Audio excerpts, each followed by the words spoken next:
ஏற்றுக்கொண்டு இந்த முதலாம் நாள் மாலையிலே ஆண்டவருடைய சமூகத்திற்கு வருகை தந்ததான உங்களுக்கு அனைவருக்கும் கர்த்தராய் இயேசு கிறிஸ்துவின் நாமத்தில் வாழ்த்துக்களை അറിയിக்கிறோம். നിങ്ങളുടെ ക്ഷണം സ്വീകരിച്ചുകൊണ്ട് ഒന്നാം ദിവസത്തെ യുഗത്തിലേക്ക് കടന്നു നിങ്ങൾക്ക് എല്ലാവർക്കും കർത്താവായ യേശു ക്രിസ്തുവിന്റെ നിസ്തുല്യ നാമത്തിൽ നിങ്ങളുടെ സ്നേഹവന്ദനത്തെ അറിയിച്ചുകൊള്ളുന്നു. நம்முடைய தேவன் நம்முடைய இயேசு வல்லமை உள்ளவர். നമ്മുടെ ദൈവം നമ്മുടെ യേശു ശക്തിയുള്ളവൻ. നാം അവருடைய சமூகத்திலே காணப்படுகிறோம். നാം കർത്താവിന്റെ സന്നിധിയിൽ ആയിരിക്കുന്നു. ஆசீர்வதிக்கும்படியாக அவர் சித்தம் கொண்டிருக்கிறார். തിരുമനസ്സായിരിക്കുന്നു. இந்த மாலை வேளையிலே குமுளி பிரதேசத்திலே இந்த குளிர் நிறைந்த சூழ்நிலையிலும் ஆண்டவர் நமக்கு எல்லா விதமான ஆசீர்வாதங்களோடு கடந்து வந்திருக்கிறார். ഈ സായാഹ്നവേളയിൽ ഈ കുമളി പട്ടണത്തിൽ ഈ കുളിർ നിറഞ്ഞതായ സമയത്തിൽ കർത്താവ് എല്ലാവിധമായ അനുഗ്രഹത്തോടുകൂടെ നമ്മുടെ മധ്യേ വന്നിരിക്കുന്നു. நம்முடைய தியானத்திற்காக நம்முடைய வேதாகமத்தை திருப்புவோமாக. നമ്മുടെ ധ്യാനത്തിനായി നമ്മുടെ വേദപുസ്തകത്തെ തുറക്കാം. ലൂക്കാവിൻ സുവിശേഷം 21 அதிகாரம். ലൂക്കോസിന്റെ സുവിശേഷം 21 അധ്യായം அதனுடைய 28 வாக்கியத்தை வசனங்களை வாசிப்போம். 28 വചനത്തെ വായിക്കാം. ഇത് ലൂക്കാ 21:28. ഇത് സംഭവിച്ചു തുടങ്ങുമ്പോൾ നിങ്ങളുടെ വീണ്ടെടുപ്പ് അടുത്തു വരുന്നത് കൊണ്ട് നിവർന്ന് തല പൊക്കുവിൻ. இவைகள் சம்பவிக்க தொடங்கும்போது உங்கள் மீட்பு சமீபமாயிருப்பதால் நீங்கள் நிமிர்ந்து பார்த்து உங்கள் தலைகளை உயர்த்துங்கள் என்றார். தேவனுடைய நாமத்திற்கு மகிமை உண்டாகட்டும். ദൈവനാമം മഹത്വപ്പെടുമാറാകട്ടെ. உலகத்திலே പലവിധமான സംഭവങ്ങൾ സംഭവിച്ചുകൊണ്ട് കൊണ്ടിരിക്കുന്നത്. ലോകത്തിൽ പലവിധമായ സംഭവങ്ങൾ സംഭവിച്ചുകൊണ്ടേയിരിക്കുന്നു. இந்த 21 அதிகாரத்தை குறித்து நாம் படிக்கும் பொழுது 21 അധ്യായത്തെ കുറിച്ച് നാം പഠിക്കുമ്പോൾ அங்கே நாம் பலவிதமான காரியங்களை நமக்கு தியானிக்கலாம். അവിടെ നാം പലവിധമായ കാര്യത്തെ പഠിക്കുവാൻ കഴിയും. യുദ്ധങ്ങളും കലഹങ്ങളും കേൾവിപ്പെടുമ്പോൾ ഭയപ്പെടാതിരുங்கள். യുദ്ധങ്ങളും കലഹങ്ങളും കേൾക്കുമ്പോൾ നിങ്ങൾ ഭയപ്പെടരുത്. ഇത് മുന്നേ സംഭവിക്ക വേണ്ടിയതേ. ഇത് മുൻപേ സംഭവിക്കേണ്ടത് തന്നെയാണ്. ஆனால் முடிவு உடனே வராது. എന്നാൽ അവസാനം ഉടനെ അല്ല. அது மாத்திரமல்ல, ஜனத்திற்கு விரோதமாக ஜனமும் ராஜ்யத்திற்கு விரோதமாக ராஜ்யവും எழும்பும். ജാതിയോടും രാജ്യം രാജ്യത്തോടും എഴുന്നേൽക്കും. പല ഇടങ്ങളിലെ ഭൂമി അതിർച്ചയും പഞ്ചങ്ങളും ഉണ്ടാകും. പലയിടങ്ങളിലെ ഭൂമി കുലുക്കവും ക്ഷാമങ്ങളും ഉണ്ടാകും. കൊള്ളை நோய்களும் ഉണ്ടാകും. മാരക രോഗങ്ങൾ ഉണ്ടാകും. വാനത്തിലിരുന്ന് ഭയങ്കരமான തോற்றങ്ങളും അടയാളങ്ങളും ഉണ്ടാകും. ആകാശത്തിൽ പല ലക്ഷ്യങ്ങളെ കണ്ടു തുടങ്ങും. ഇവരാക കാര്യങ്ങൾ സംഭവിച്ചു കൊണ്ടിരിക്കുന്നത്. ഇതിങ്ങനെ കാര്യങ്ങൾ സംഭവിച്ചുകൊണ്ടേയിരിക്കുന്നു. അത് മാത്രമല്ല, കർത്തരുடைய നാമത്തിൻ നിമിത്തം നമ്മെ പിടിച്ച് ജപാലയങ്ങളിലേക്കും சிறைசாலைகளுக்கும் ഒപ്പുകൊടുത്ത് രാജാക്കൾക്ക് മുൻപാകെ അധിപതികൾക്ക് മുൻപാകെ ഉങ്ങളെ ഇഴുത്ത് തുன்பപ്പെടുത്തുവാர்கள். കർത്താവിന്റെ നാമനിമിത്തമായി നമ്മെ രാജാക്കന്മാരുടെ മുമ്പിലും ജാതിയുടെ മുമ്പിലും കൊണ്ടുനിർത്തുമെന്ന് പറയുന്നു. എൻ നാമത്തിനാലേ നിങ്ങൾ എല്ലാവരാലും പകയ്ക്കപ്പെടുവീர்கள். എന്റെ നാമനിമിത്തം നിങ്ങൾ എല്ലാവരാലും പകയ്ക്കപ്പെടും. ஆனால் உங்களில் കാണപ്പെടുന്ന തലമയിർ ഒன்றாകിലും അത് കീഴേ വീഴുവതില്ല. എന്നാൽ നിങ്ങളുടെ തലയിലെ ഒരു രോമൻ പോലും നിലത്ത് വീഴുകയില്ല. അത് അഴിയാതിരിക്കും എന്ന് சொல்லப்பட்டிருக்கு. അത് നശിച്ചു പോകുകയില്ല എന്ന് പറഞ്ഞിരിക്കുന്നു. இப்படியாக பல சம்பவங்கள் இந்த உலகத்திலே நடந்து கொண்டிருக்கிறது. ഇങ്ങനെ പല സംഭവങ്ങൾ ഇപ്രകാരം ലോകത്തിൽ നടന്നുകൊണ്ടേയിരിക്കുന്നു. இப்படி சம்பவங்கள் தொடங்கும் பொழுது ஆண்டவராய் இயேசு கிறிஸ்து சொல்லுகிறார், உங்கள் மீட்பு சமீபமாய் இருக்கிறபடியால் உங்கள் தலைகளை ഉയർത്തുங்கள். ഇങ്ങനെയുള്ള കാര്യങ്ങൾ ലോകത്തിൽ സംഭവിച്ചുകൊണ്ടിരിക്കുമ്പോൾ കർത്താവ് പറയുകയാണ്, നിങ്ങളുടെ വീണ്ടെടുപ്പെടുത്തിരിക്കുകയാൽ നിവർന്ന് തല പൊക്കുവിൻ. நீங்கள் நிமிர்ந்து பார்த்து உங்கள் தலைகளை உயர்த்துங்கள். നിങ്ങൾ നിവർന്ന് നിങ്ങളുടെ തലകളെ പൊക്കുവിൻ. நாம் இந்த கடைசி காலத்திலே வந்திருக்கிறோம்.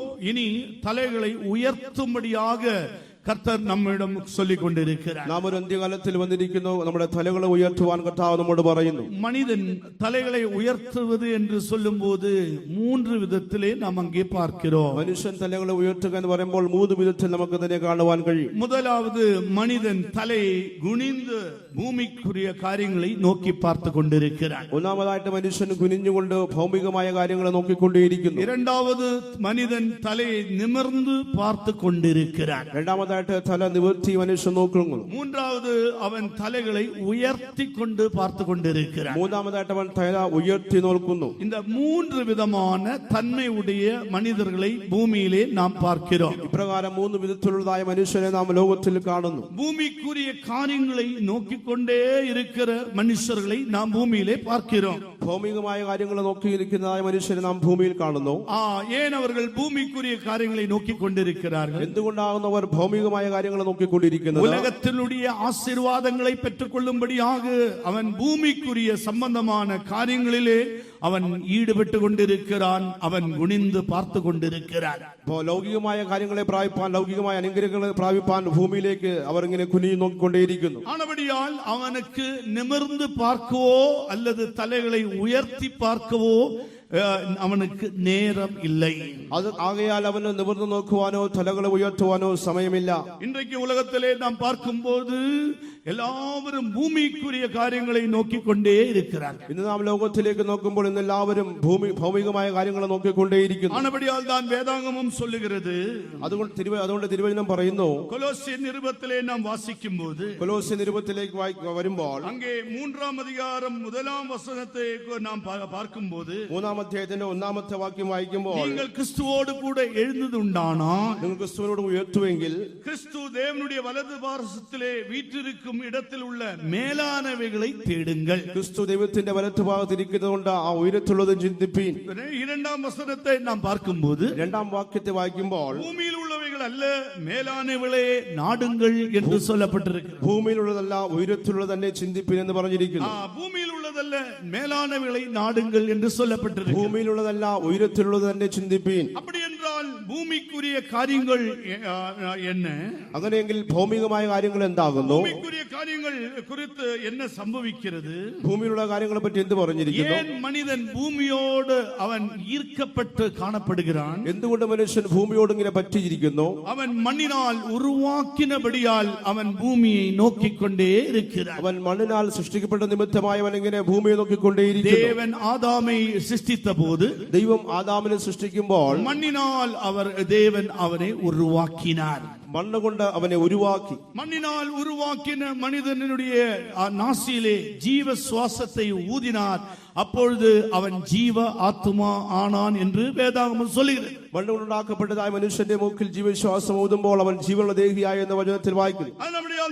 മനിതൻ എപ്പോഴും മണ്ണை സാർന്നു കൊണ്ട് ഒരു ജീവിതം ചെയ്തു കൊണ്ടിരിക്കുകയാണ്. അതുകൊണ്ട് മനുഷ്യൻ എപ്പോഴും മണ്ണിനെ ആശ്രയിച്ചുകൊണ്ട് ജീവിതം ചെയ്തുകൊണ്ടേയിരിക്കുന്നു. ആണപടിയാൽ അവർ നിമിർന്ന് പാർക്കക്കൂടാതപടി അവർ കാണപ്പെടുகிறார்கள். തന്നിമിത്തമായി അവർ നിവർന്ന് നോക്കുവാൻ പറ്റാത്ത അവസ്ഥയിൽ കാണപ്പെടുന്നു. കൂടെ ക്രിസ്തുവ ഉലകത്തിലും അവ്വാറേ കാണപ്പെടുகிறது. ഇന്ന് ക്രിസ്തീയ ലോകത്തിലും അപ്രകാരം തന്നെ കാണുന്നു. മനിതൻ മണ്ണை സാർന്ന കാര്യങ്ങൾ പാർக்கிறபடியால் അവൻ കർത്തരെ തേടുகிறாൻ. മനുഷ്യൻ മണ്ണിലേക്ക് നോക്കുന്ന നിമിത്തം അവൻ ദൈവത്തെ അന്വേഷിക്കുന്നില്ല. ஆனால் அவன் ഇമ്മട്ടുமாக തലകളെ ഉയർന്നു പാർக்கிற നിലവരത്തിലെ വന്നടയവിல்லை.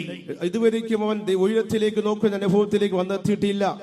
സംഗീതക്കാരൻ ഇവയെ കുറിച്ച് എന്നെ சொல்லுகிறார்? സംഗീതക്കാരൻ ഇതിനെ കുറിച്ച് എന്ത് പറയുന്നു? 40-ാം സംഗീതം 12-ാം വചനത്തിലെ നാം വാസിക്കുമ്പോൾ, 40-ാം സങ്കീർത്തനത്തിന്റെ 12-ാമത്തെ വാക്യം വായിക്കുമ്പോൾ, എണ്ണിക്കയ്ക്ക് അടങ്ങാത്ത തീമകൾ എന്നെ സൂഴ്ന്നു കൊണ്ടത് എന്ന് சொல்லப்பட்டிருக்கு. അസംഖ്യമായ തിന്മകൾ എന്നെ ചുറ്റിയിരിക്കുന്നു എന്ന് പറയുന്നു. എൻ അക്രമങ്ങൾ എന്നെ തുടർന്ന് പിടിച്ചു കൊണ്ടിരിക്കുന്നത്. എന്റെ അക്രമങ്ങൾ എന്നെ അതിക്രമങ്ങളെ തുടർന്ന് നിമിർന്ന് പാർക്ക കൂടാതിരിക്കുന്നത്. ഞാൻ നിവർന്ന് നോക്കാൻ പറ്റാത്ത അവസ്ഥയായിരിക്കുന്നു. അത് നിമിർന്ന് പാർക്ക കൂടാமல் இருக்கிறபடியால் அவனுடைய இருதயமானது சோர்ந்து போய்க்கொண்டிருக்கிறது. അവൻ നിവർന്ന് നോക്കുവാൻ പറ്റാത്തത് കൊണ്ട് അവന്റെ ഹൃദയം നിരാശയായിരിക്കുന്നു. ഇன்றைக்கு മനിതൻ ഭൂമിയെ നോക്കിക്കൊണ്ടിരിக்கிறபடியால் അവനുடைய ഇരുദയം സോർന്ന് കാണപ്പെടുகிறது. ഇത് മനുഷ്യൻ ഭൂമിയിലേക്ക് നോക്കിയിരിക്കുന്ന നിമിത്തമായിട്ട് അവർ ഹൃദയത്തിൽ നിരാശ കാണപ്പെടുന്നു. இன்றைக்கு പയർ വിളവக்கூடிய நல்ல சூழ்நிலை உள்ளதான நல்ல இயற்கை சூழ்நிலை உள்ளதான இடங்களை பார்க்கும் பொழுது, നല്ല പ്രകൃതി ഉള്ളതായ ഇടത്തെ നാം നോക്കുമ്പോൾ, நிறைய பழவர்க்கங்கள் விளைவெடுக்கக்கூடிய இடங்கள், നല്ല കൃഷിഫലം ഉണ്ടാകുന്നതായ സ്ഥലങ്ങളിൽ, ஆனால் മനുഷ്യர்களോ அதை செய்ய முடியாமல் കാണപ്പെടുகிறார்கள். എന്നാൽ മനുഷ്യൻ അത് ചെയ്യുവാൻ പറ്റാത്തതായ അവസ്ഥയിൽ കാണപ്പെടുന്നു. ஏன் இப்படி செய்யக்கூடாமல் தடையாயிருக்கிறது என்று கேட்டால், എന്തുകൊണ്ട് അത് പ്രവർത്തിപ്പാൻ കഴിയാത്ത തടസ്സമായിരിക്കുന്നു ചോദിച്ചാൽ, அவர்கள் சொல்கிறார்கள் காட்டிலிருந்து மிருகங்கள் வந்து அதை கெடுத்து போடுகிறது, பழங்களை பறித்து கொண்டு போகிறது. വനത്തിൽ നിന്ന് മൃഗങ്ങൾ വന്ന് ഭക്ഷ്യഫലങ്ങളെ നശിപ്പിച്ചു കളയുന്നു എന്ന് പറയുന്നു. சூழ்நிலை அனுகூலமாய் இருக்கும்போது சந்தர்ப்பங்கள் எல்லாம் அனுகூலமாய் இருக்கும்போது அவனால் அந்த விளைவை எடுக்க முடியாமல் காட்டு மிருகங்களால் தவித்துக் கொண்டிருக்கிறார். സാഹചര്യം അനുകൂലമായിരിക്കുമ്പോൾ ആ ഫലങ്ങൾ ശേഖരിക്കാൻ പറ്റാത്തവണ്ണം കാട്ടുമൃഗങ്ങൾ പ്രതികൂലമായിരിക്കുന്നു. அவனுடைய இருதயம் சஞ்சலப்பட்டு கொண்டிருக்கிறது. തന്നിമിത്തമാണ് ഹൃദയം ഭാരപ്പെട്ടിരിക്കുന്നു. ஒரு பூமியிலே ஒரு ஐஸ்வர்யமாக ஆசீர்வாதமாக ஒரு வாழ்க்கை வாழ முடியாதா? ഭൂമിയിൽ നല്ലതുപോലെ ഒരു ജീവിതം നയിക്കുവാൻ കഴിയുന്നില്ലയോ? பூமியிலே ஆண்டவர் பார்த்தபோது பூமியிலே பார்த்தபோது அக்கிரமங்களால் நிறைந்து காணப்படுகிறது. ദൈവം ഭൂമിയിലേക്ക് നോക്കുമ്പോൾ ഭൂമി അതിക്രമം കൊണ്ട് നിറഞ്ഞു എന്ന് വായിക്കും. அக்கிரமத்தினால் மனிதன் வளைந்து கொண்டிருக்கிறார். അതിക്രമങ്ങളാൽ മനുഷ്യൻ വലഞ്ഞുകൊണ്ടേയിരിക്കുന്നു. ஆண்டவரே വ്യസനപ്പെടുகிறார். ആയാൽ ദൈവം വ്യസനപ്പെടുന്നു. ஆதியாகமம் 6ஆம் அதிகாரத்திலே நாம் வாசிக்கும்போது ഉൽപ്പത്തി പുസ്തകം 6ആം അധ്യായത്തിലേക്ക് കടന്നു വരുമ്പോൾ 6ஆம் அதிகாரம் 5ஆம் வசனத்திலே நாம் என்ன வாசிக்கிறோம்? 6ആം അധ്യായത്തിന്റെ 5ാമത്തെ വാക്യം നാം എന്ത് വായിക്കുന്നു? 5 6 വാസിങ്ങൾ. 5 6 ഭൂമിയിൽ മനുഷ്യന്റെ ദുഷ്ടത വലിയതെന്നും അവന്റെ ഹൃദയ വിചാരങ്ങളുടെ നിരൂപണമൊക്കെയും എല്ലായ്പ്പോഴും ദോഷമുള്ളതത്രയെന്നും യഹോവ കണ്ടു. താൻ ഭൂമിയിൽ മനുഷ്യനെ ഉണ്ടാക്കുക കൊണ്ട് യഹോവ അനുതപിച്ചു. അത് അവന്റെ ഹൃദയത്തിന് ദുഃഖമായി. மனுஷனுடைய அக்கிரமம் பூமியிலே பெருகினது என்றும் அவன் இருதயத்து நினைவுகள் தோற்றமெல்லாம் நித்தமும் பொல்லாததே என்றும் கர்த்தர் கண்டு தாம் பூமியிலே மனுஷனை உண்டாக்கினதற்காக கர்த்தர் மனஸ்தாபப்பட்டார். அது அவர் இருதயத்திற்கு விசனமா இருந்தது. தேவனுடைய நாமத்திற்கு மகிமை உண்டாகட்டும். ദൈവനാമത്തിന് മഹത്വം ഉണ്ടാകട്ടെ. மனுஷனுடைய அக்கிரமம் பூமியிலே பெருகினது என்று இங்கே நாம் வாசிக்கிறோம். മനുഷ്യന്റെ ദുഷ്ടത ഭൂമിയിൽ പെരുകിയെന്ന് നാം ഇവിടെ വായിക്കുന്നു. நினைவுகள் இருதயத்தின் நினைவுகள் தோற்றங்கள் எல்லாம் பொல்லாததாய் காணப்பட்டது. അവന്റെ നിരൂപണങ്ങൾ എപ്പോഴും ദോഷമുള്ളതെന്ന് വായിക്കുന്നു. கர்த்தர் கண்டு அவர் என்ன செய்கிறார்? യഹോവ കണ്ട് എന്ത് ചെയ്തു? மனுஷன் பூமியிலே மனுஷனை ഉണ്ടാക്കിയதற்கு கர்த்தர் மனஸ்தாபப்படுகிறார். താൻ ഭൂമിയിൽ മനുഷ്യനെ ഉണ്ടാക്കിയ നിമിത്തമായി അനുതപിച്ചു. கர்த்தர் இங்கே மனஸ்தாபப்படுகிற ஒரு அனுபவத்தை குறித்து நாம் பார்க்கிறோம். ദൈവം ഇവിടെ അനുതപിക്കുന്ന മനസ്താപപ്പെടുന്ന അനുഭവത്തെ നമ്മുടെ കാണുന്നു.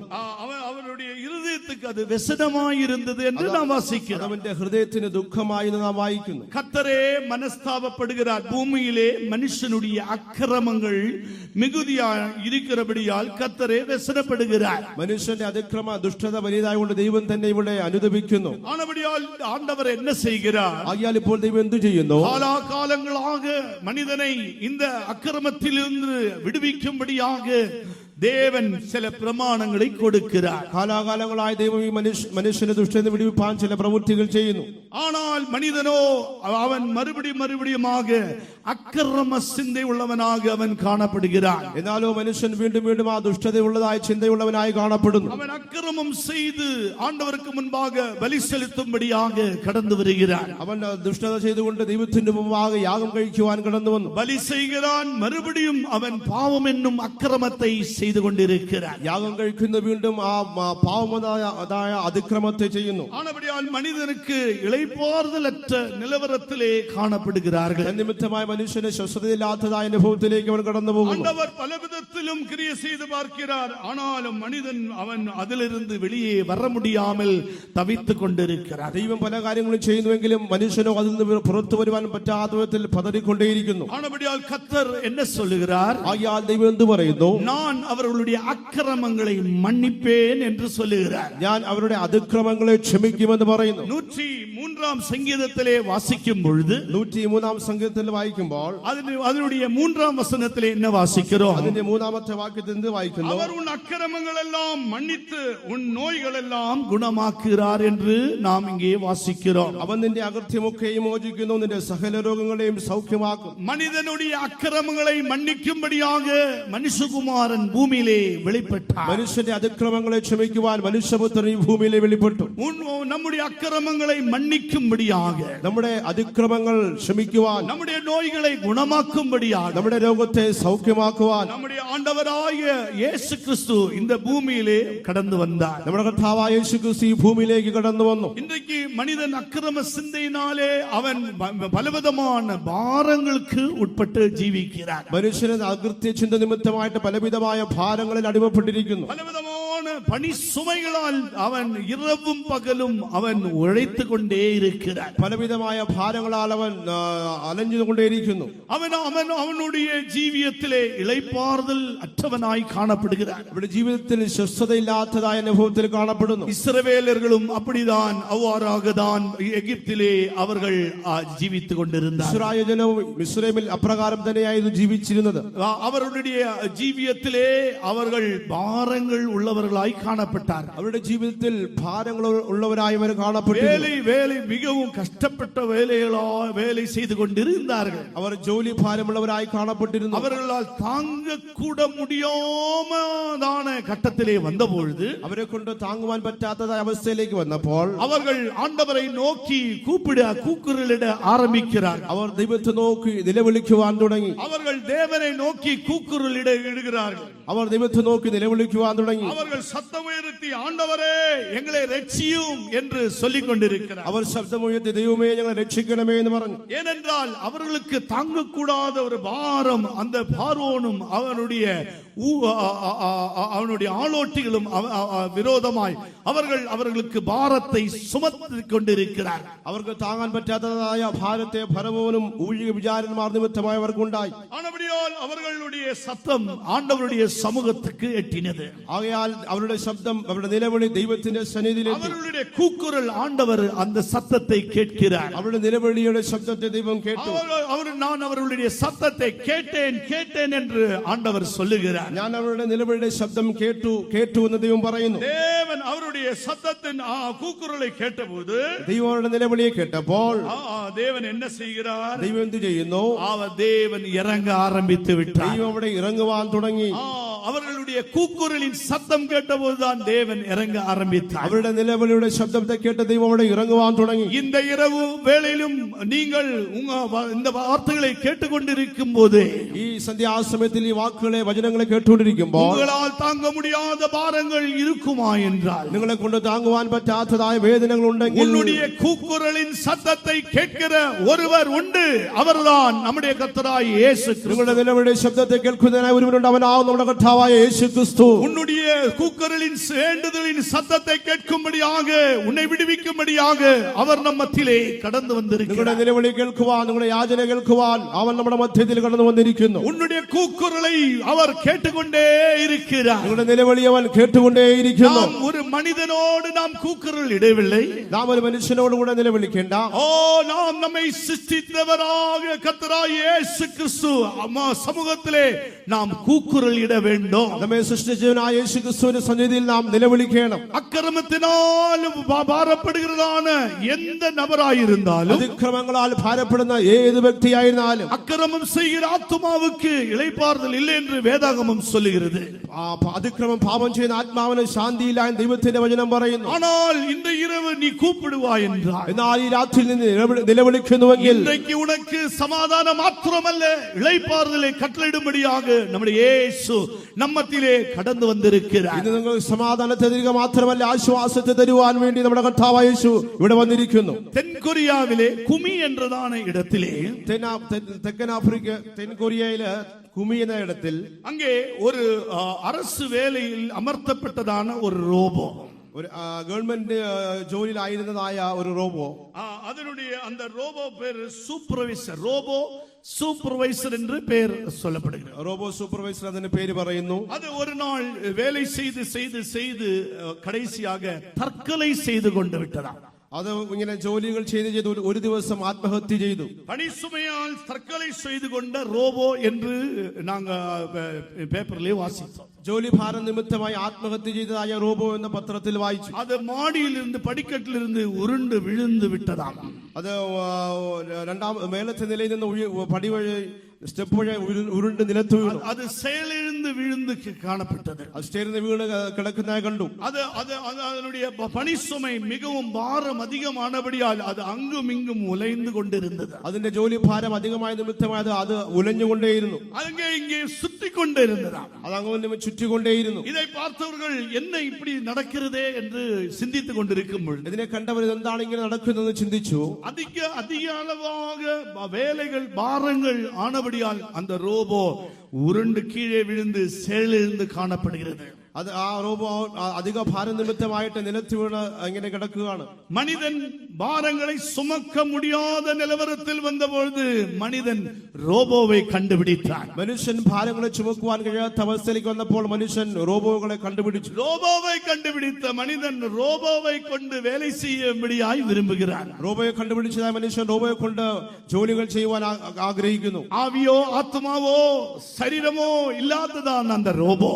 ദേഹം ദേഹി ആത്മാവില്ലാത്തതായ ആ റോബോ மனிதனுடைய மூளையின் திறமையினாலே கண்டுபிடிக்கப்பட்டதான் அந்த ரோபோ. മനുഷ്യന്റെ ബുദ്ധിയാൽ കണ്ടുപിടിക്കപ്പെട്ടതായ ആ റോബോ அந்த ரோபோவுக்கு கூட அந்த பாரத்தை சுமக்க முடியாமல் அவை சேர்ந்து தவறி அது கீழே விழுந்து விட்டது. ആ റോബോക്ക് കൂടെ ഭാരത്തെ ചുമക്കുവാൻ പറ്റാതെ അവൻ നിലത്ത് വീണു. அதனால் தான் ஆண்டவராய் இயேசு கிறிஸ்து என்ன சொல்லுகிறார்? ആകയാൽ കർത്താവായ യേശു ക്രിസ്തു എന്ന് പറയുന്നു, வருத்தப்பட்டு பாரம் சுமக்கிறவர்களே நீங்கள் எல்லாரும் என்னிடத்தில் வாருங்கள், நான் உங்களுக்கு இளைப்பாறுதலை தருகிறேன். അധ്വാനിക്കുന്നവരും ഭാരം ചുമക്കുന്നവരായുള്ളവരെ നിങ്ങൾ എല്ലാവരും എന്റെ അടുക്കൽ വരുവീൻ, ഞാൻ നിങ്ങളെ ആശ്വസിപ്പിക്കാം. உங்களுடைய அக்கிரமங்களை ஆண்டவர் மன்னிக்கிறது மாத்திரமல்ல, உங்களுடைய நோய்களையும் அவர் குணமாக்குற தேவனாயிருக்கிறார். ദൈവം ക്ഷമിക്കുക മാത്രമല്ല നിങ്ങളുടെ രോഗത്തെയും ദൈവം സൗഖ്യമാക്കുന്നു. நம்முடைய ஜீவியத்திலே நோய்கள் என்று சொல்லும்போது, നമ്മുടെ ജീവിതത്തിൽ രോഗമെന്ന് പറയുമ്പോൾ அல்லது அவர் குணமாக்குறார் என்று சொல்லும்போது, സൗഖ്യമാക്കുന്നുവെന്ന് നാം പറയുമ്പോൾ மனிதன் ஆத்துமாவிலே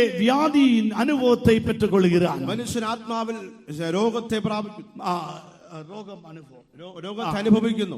மனிதனுடைய சரீரத்திலும் வியாதிகள் வருகிறது. മനുഷ്യന്റെ ശരീരത്തിലും രോഗം വരുന്നു. மனிதனுடைய ஆத்மாவிலும் இளைப்பாறுதல் இல்லாமல் வியாதிக்குட்பட்டுகிறார். മനുഷ്യന്റെ ആത്മാവിലും ആശ്വാസമില്ലാത്തതായ ഒരു അനുഭവത്തിൽ കാണപ്പെടുന്നു. ஆனால் ஆண்டவர் சொல்கிறார், நான் குணமாக்குவேன். എന്നാൽ ദൈവം പറയുന്നു, ഞാൻ സൗഖ്യമാക്കും, நான் உன்னை குணமாக்குவேன் என்று கர்த்தர் சொல்லுகிறார். ഞാൻ നിന്നെ സൗഖ്യമാക്കുമെന്ന് ദൈവം പറയുന്നു. நம்முடைய தேவன் குணமாக்குற தேவன். നമ്മുടെ ദൈവം സൗഖ്യമാക്കുന്നതിനായ ദൈവം. நம்முடைய தேவன் நம்மை கைவிடுகிற தேவன் அல்ல. നമ്മുടെ ദൈവം നമ്മെ കൈവിടുന്നതിനായ ദൈവമല്ല. நம்முடைய அக்கிரமங்களை மன்னிக்கிறது மாத்திரமல்ல, നമ്മുടെ അതിക്രമങ്ങളെ ക്ഷമിക്കുക മാത്രമല്ല, நம்முடைய வியாதிகளையும் குணமாக்கக்கூடிய தேவன் ஜீவனுள்ள தேவனாக இப்போது காணப்படுகிறார். നമ്മുടെ രോഗങ്ങളെയും സൗഖ്യമാക്കുന്നതിനായ ദൈവം നമ്മുടെ ജീവനുള്ള ദൈവമായി കാണപ്പെടുന്നു. எத்தனை பேர் ஆண்டவராய் இயேசு கிறிஸ்து என் வியாதிகளை, சரீரத்தில் உள்ள வியாதிகளை குணமாக்க வல்லவர் என்று விசுவாசிக்கிறீர்கள்? എത്ര പേർ എന്റെ ശരീരത്തിൻ്റെതായ രോഗത്തെ സൗഖ്യമാക്കുവാൻ ശക്തനെന്ന് വിശ്വസിക്കുന്നു? அப்படி உள்ளவர்கள் அல்லேலூயா கைகளை உயர்த்தி அல்லேலூயா சொல்லுங்கள்.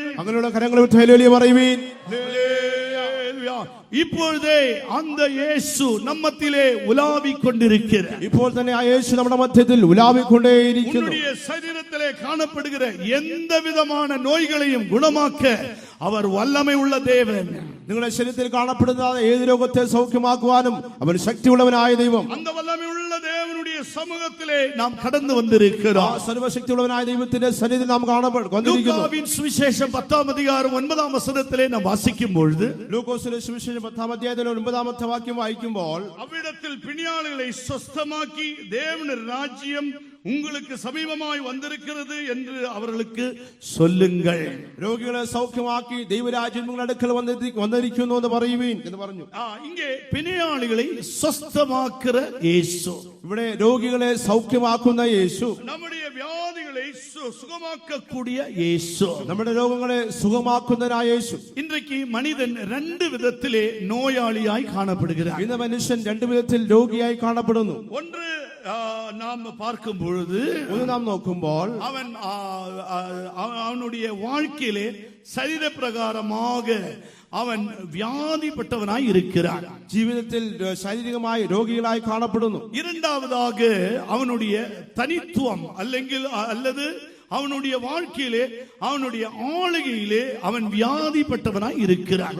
ജീവിതത്തിലെ തനിത്വത്തിൽ അവനെ രോഗികളായവരിങ്ങനെ കാണപ്പെടുന്നു. ஆனபடியால் தான் பிசாசு அந்த ஆளுகைக்குள்ளே அந்த வல்லமை வந்து അവനെ വ്യാധിയാക്കി കൊണ്ടിരിക്കുന്നത്. ആകയാൽ പിശാച് അവൻ രോഗം കൊടുത്ത് അവന്റെ അധികാരത്തിൽ രോഗിയാക്കി മാറ്റുന്നു. അവനുடைய തനിത്വം அல்லது ആളുകൾക്ക് വിരോധമായി ക്രിയ ചെയ്തു കൊണ്ടിരിക്കുന്നത്.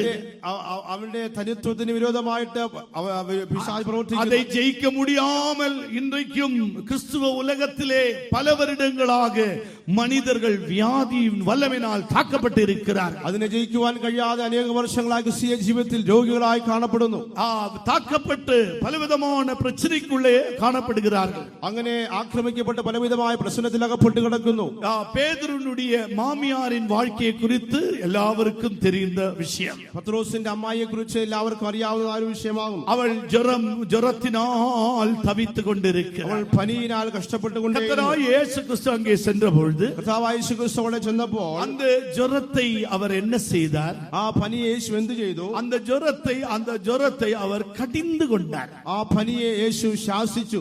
உடனே அவர் எழுந்து நிமிர்ந்து நடந்து இயேசுவுக்கு பணிவிடை செய்தார். அவர் உடனே എഴുന്നേറ്റ് നിവർന്ന് അവർ യേശുവിനെ ശുശ്രൂഷിച്ചു. கொஞ்ச நாள் ஆகட்டும் இயேசுவே, நீ அடுத்த தடவை வரும்போது நான் உனக்கு காஃபி டீ தருகிறேன் என்று சொல்லவில்லை. കുറച്ച് ദിവസം കഴിഞ്ഞിട്ട് അടുത്ത പ്രാവശ്യം വരുമ്പോൾ ഞാൻ നിങ്ങൾക്ക് കോഫി ടീ തരാമെന്ന് പറഞ്ഞില്ല. உடனே எழுந்து இயேசுவுக்கு பணிவிடை செய்கிறார். ഉടനെ എഴുന്നേറ്റ് യേശുവിനെ ശുശ്രൂഷിച്ചു. இயேசு அந்த வியாதியின் வல்லமையை அவர் அதட்டுகிறார். യേശു ആ രോഗത്തിന്റെ ശക്തിയെ ശാസിച്ചു. அதனால வியாதி என்றது ஒரு அறிகுறி.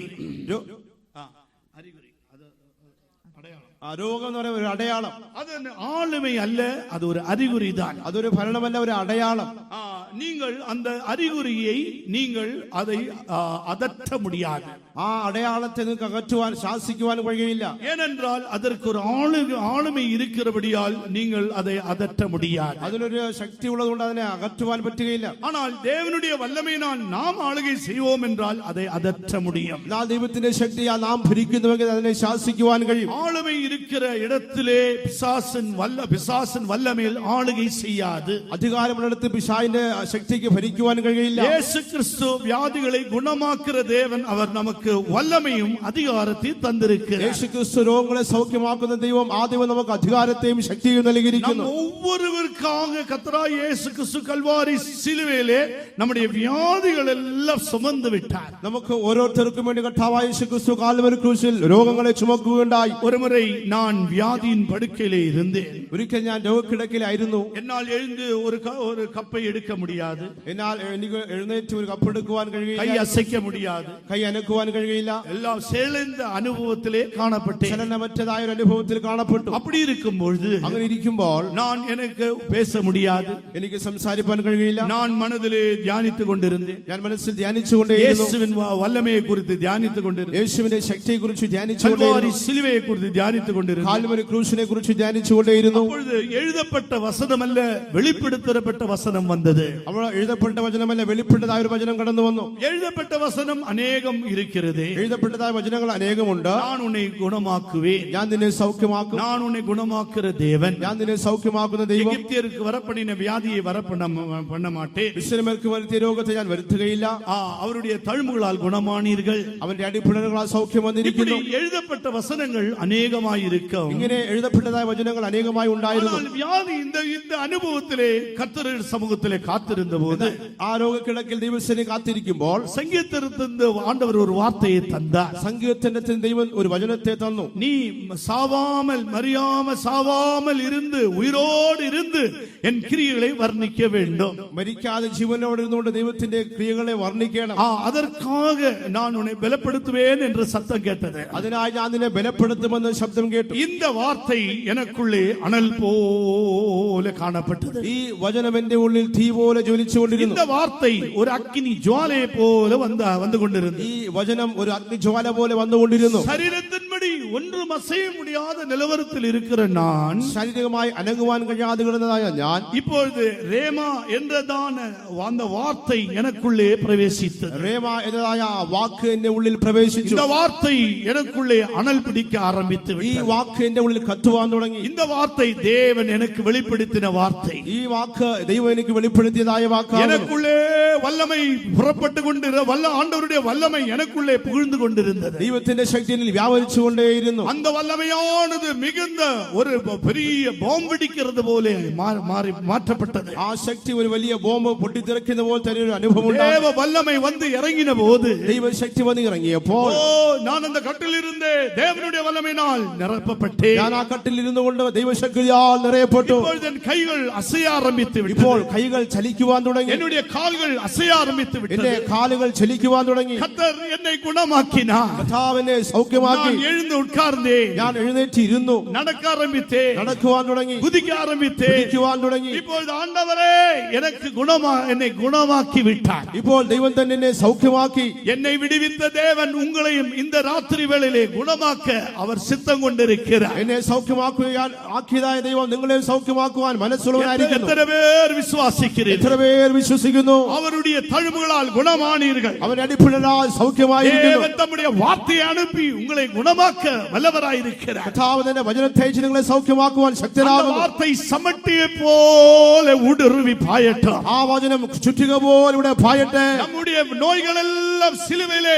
சுமந்தார் என்றதான விசுவாசம் உங்களுடைய வாழ்க்கையிலே காணப்பட வேண்டும். നമ്മുടെ രോഗങ്ങളെല്ലാം ക്രൂശിൽ ചുമന്നുന്ന വിശ്വാസം നമ്മുടെ ജീവിതത്തിൽ കാണപ്പെടട്ടെ. இயேசு கிறிஸ்து கல்வாரி சிலுவையிலே நம்முடைய வியாதிகள் எல்லாம் சுமந்து விட்டார். യേശു ക്രിസ്തു കാൽവരി ക്രൂശിൽ നമ്മുടെ സകല രോഗത്തെയും ചുമന്നു. எப்படிப்பட்ட ஒரு வியாதியாயிருந்தாலும், ഏത് വിധമായ அது രോഗമായിരുന്നാലും, ஒரு ஹார்ட் அட்டாக் ஆயிருந்தாலும், അത് ഹാർട്ട് അറ്റാക്ക് ആയിരുന്നാലും, அது கேன்சர் ஆயிருந்தாலும், ക്യാൻസർ ആയിരുന്നാലും, அது சுகர் ஆயிருந்தாலும், ഷുഗർ ആയിരുന്നാലും, பிபி ஆயிருந்தாலும், പ്രഷർ ആയിരുന്നാലും, என்ன வியாதி வந்தாலும் ഏത് രോഗം വന്നാലും இயேசுவின் வல்லமை புறப்படும் பொழுது அந்த வியாதி வல்லமை இருக்காது. യേശുവിന്റെ ശക്തി പുറപ്പെട്ടു വരുമ്പോൾ രോഗത്തിന്റെ ശക്തി അവിടെ കാണുകയില്ല. ஓ, உனக்கு சரீரத்திலே கட்டிகள் காணப்படலாம். ചിലപ്പോൾ ശരീരത്തിൽ ബന്ധനങ്ങൾ കണ്ടേക്കാം, கட்டிகள் காணப்படலாம். പരുക്കൾ ഉണ്ടായിരിക്കാം. ஆனாலும் நீ அதை കண்டு அஞ்சாதே. നീ അതിനെ കണ്ട് ഭയപ്പെടേണ്ട. தேவனுடைய வல்லமை இறங்கும் போது ദൈവത്തിന്റെ ശക്തി ഇറങ്ങുമ്പോൾ அந்த கட்டிகள் எல்லாம் ആ மாற்றப்படும். പരുക്കളെല്ലാം മാറ്റപ്പെടും. இப்பொழுது நாம் கொஞ்ச நேரம் ஆண்டவருடைய வல்லமையை நாம் ருசி பார்க்க போகிறோம். അല്പസമയം നാം ദൈവശക്തി രുചിക്കുവാൻ പോകുകയാണ്. எல்லாரும் കണ്ണുகளை മൂടുவோமா? എല്ലാവരും കണ്ണുകൾ അടയ്ക്കുകയും உன்னுடைய வியாதி எதுவாயிருந்தாலும், നിങ്ങളുടെ രോഗം ഏതുമായിരുന്നാലും நீ வியாதியை பார்த்து கொண்டிருக்காதே. നീ രോഗത്തെ നോക്കിക്കൊണ്ടിരിക്കേണ്ട. உன்னுடைய கேன்சரை பார்த்து ആ கொண்டிருக்காதே. ക്യാൻസർ നോക്കിക്കൊണ്ടിരിക്കേണ്ട. அதுதான் பிசாசினுடைய தந்திரம். അതാവുന്ന പിശാചിന്റെ തന്ത്രം. அதுதான் பிசாசினுடைய ஆளுகை. അതാവുന്ന പിശാചിന്റെ അധികാരം. இப்பொழுது உன்னை சிருஷ்டித்தவர் உருவாக்கினவர் நம்முடைய கர்த்தரை நோக்கி பார். ഇപ്പോൾ നിങ്ങളെ സൃഷ്ടിച്ചനായ നമ്മുടെ കർത്താവിനെ നോക്കാം. அவர்கள் அவனை நோக்கி பார்த்தார்கள். அவர்கள் முகம் பிரகாசித்தது. അവരിലേക്ക് നോക്കിയവർ പ്രകാശിതരായി. அவர்கள் வெட்கப்படுவதில்லை. അവർ ലജ്ജിച്ചു പോയില്ല. நீ வெட்கப்பட போவதில்லை. നീ ലജ്ജിച്ചു പോകുകയില്ല. நீ விசுவாசிப்பாயாக. നീ വിശ്വസിക്കുക.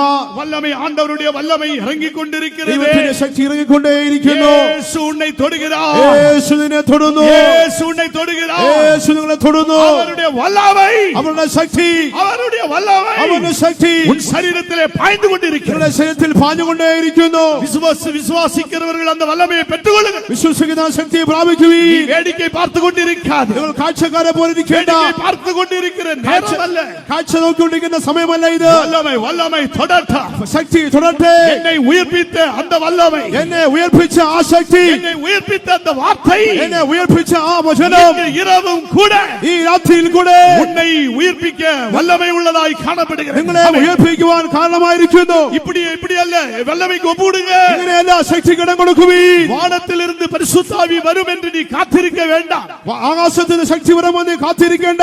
உனக்குள்ளே அந்த வல்லமை இருக்கிறது. നിങ്ങൾക്കുള്ളിൽ തന്നെ ആ ശക്തി ഇരിക്കുന്നു. அனல் மூட்டி எழுப்பு. അതിനെ നീ ഉയർത്തുക. அனல் மூட்டி எழுப்பு. അതിനെ നീ ജ്വലിപ്പിക്കുക. அனல் மூட்டி எழுப்பு. അതിനെ ജ്വലിപ്പിക്കുക. ஆண்டவருடைய வார்த்தை, ദൈവത്തിന്റെ വചനം ஓ, உனக்குள்ளே ஊடுருவி பாயட்டும். അത് ഉള്ളിലേക്ക് പാഞ്ഞു വരട്ടെ. வியாதியின் வல்லமை அவன் രോഗത്തിന്റെ ശക്തി അകറ്റട്ടെ. ഇപ്പോൾ തന്നെ இயேசுவின் நாமத்தினால் യേശുവിന്റെ നാമത്തില് குணமடைவாயாக. സൗഖ്യമാകപ്പെടട്ടെ. குணமடைவாய். സൗഖ്യമാകട്ടെ. குணமடைவாய். സൗഖ്യമാകട്ടെ. ஓ, ரபக்கத் ஹிலா ஷாபா லோய் ரபக்கத் ஹிலா. ஆமென். ஹalleluya. ஹalleluya. ஹalleluya. ஹalleluya. ஹalleluya. ஹalleluya. ஹalleluya. ஆமென். ஹalleluya. கடமைக்காக ஆவியில் நிறைய வேண்டாம். കടമയ്ക്കായിട്ട് നാം ആത്മാവ് നിറയേണ്ട. விட்டுകൊடு. വിട്ടുകൊടുക്കുവിൻ. ശരീരത്തിൽ വിട്ടുകൊടുക്കും. ஹalleluya. നീ വായെ വിരിവായി തുറ. വായ വിസ്താരത്തിൽ തുറക്കുക. ഇസ്രായേലர்கள் കുക്കറിലിട്ടതുപോലെ ഇസ്രായേൽ ജനം നിലവിളിച്ചതുപോലെ இந்த ராத்திரி ഈ രാത്രിയിൽ இன்றைக்கு ராத்திரி வேளையிலே ഈ രാത്രി സമയത്തിൽ உன் கூக்குரலின் சத்தத்தை നിങ്ങളുടെ നിലവിളിയുടെ ശബ്ദത്തെ கேட்கும்படியாக കേൾക്കുവാൻ വേണ്ടി ஒருவர் நம்மத்திலே அதர்சனமான தேவன், അദൃശ്യനായ ഒരുവൻ നമ്മുടെ മധ്യമുണ്ട്. அவர்தான் இயேசு. അവനാകുന്നു യേശു. குருடர்கள் அந்த குருடர்கள் கூக்குரலிட்டார்கள். ആ കുരുടൻ നിലവിളിച്ചതുപോലെ தாவீதின் குமாரனே, ദാവീദ് പുത്രാ, எங்களுக்கு இறங்கு, എന്നോട് കരുണ തോന്നണമേ, எங்களுக்கு நீ இறங்கு, എന്നോട് കരുണ തോന്നണമേ, எங்களுக்கு இறங்கு. ഞങ്ങൾക്ക് കരുണ തോന്നണമേ. கூட்டத்தில் இருந்தவர்கள் அதட்டினார்கள். അവരുടെ നിലവിളി കേട്ടു. கூட்டத்தில் இருந்தவர்கள் அதட்டினார்கள். ആ കൂട്ടത്തിന് അതിനെ ശാസിച്ചു. ஆனாலும் அதிகமாக அவர் கூப்பிட்டார்கள். എങ്കിലും അവൻ അധികമായി നിലവിളിച്ചുകൊണ്ടേയിരുന്നു. அதிகமாக கூப்பிட்டார்கள். അവൻ അധികമായി നിലവിളിച്ചുകൊണ്ടേയിരുന്നു. அதிகமாக கூப்பிட்ட അവൻ போது അധികമായി നിലവിളിച്ചപ്പോൾ கர்த்தர் இயேசு திரும்பி பார்த்து, യേശു തിരിഞ്ഞു നോക്കി, உங்களுக்கு என்ன வேண்டும் என்று നിനക്ക് சொன்னார். എന്ത് വേണമെന്ന് ചോദിച്ചു. எங்களுடைய கண்கள் திறக்கப்பட வேண்டும். എന്റെ കണ്ണുകൾ തുറക്കപ്പെടണമെന്ന് അവൻ പറഞ്ഞു. கண்கள் திறக்கப்பட வேண்டும். എന്റെ കണ്ണുകൾ തുറക്കപ്പെടണമേ. தாவீதின் குமாரனே, எங்கள் கண்களை திறக்க.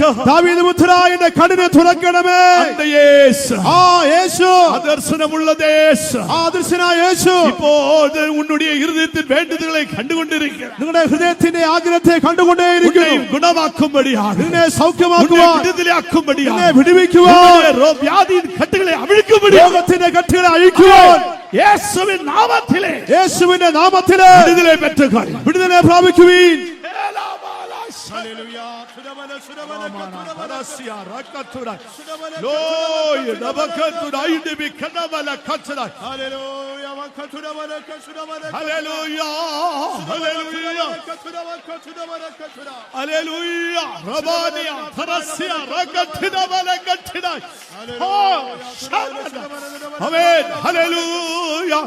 Praise the Lord. Hallelujah. Hallelujah. Hallelujah. Praise you, Jesus. Hallelujah. Amen. Hallelujah. Amen. Hallelujah. Jesus. நீ வியாதியை நோக்கி கொண்டிருக்க வேண்டாம். നിങ്ങൾ രോഗത്തെ നോക്കിക്കൊണ്ടിരിക്കേണ്ട.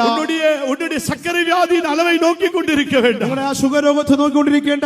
ஒருவர் உன்னை தொட்டு கொண்டிருக்கிறார். ഒരുവൻ നിങ്ങളെ തൊട്ടുകൊണ്ടേയിരിക്കുന്നു. குணமாவாயாக, സൗഖ്യമാക്കുക, குணமாவாயாக, സുഖമാകട്ടെ, குணமாகுவாயாக. സൗഖ്യമുണ്ടാകട്ടെ. அவர் உன்னை தொட்டு கொண்டிருக்கிறார். അവൻ നിങ്ങളെ തൊട്ടുകൊണ്ടിരിക്കുന്നു. அவர் உன்னை தொடும்போது நீ அமைதியா இருக்க முடியாது. അവൻ നിങ്ങളെ തൊടുമ്പോൾ നിങ്ങൾക്ക് മൗനമായിരിക്കുവാൻ കഴിയില്ല. அமைதியா இருக்க முடியாது. നിങ്ങൾക്ക് മൗനമായിരിക്കാൻ കഴിയില്ല. வல்லமை, ശക്തി, வல்லமை, ശക്തി, அவருடைய வல்லமை അവന്റെ ശക്തി உன்னை தொட்டு கொண்டிருக்கிறது. നിങ്ങളെ തൊട്ടുകൊണ്ടിരിക്കുന്നു.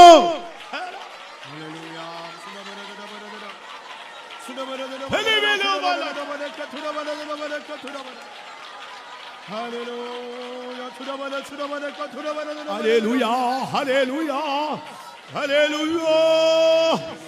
Amen. Hallelujah. Tilatina tiriketina balakatna.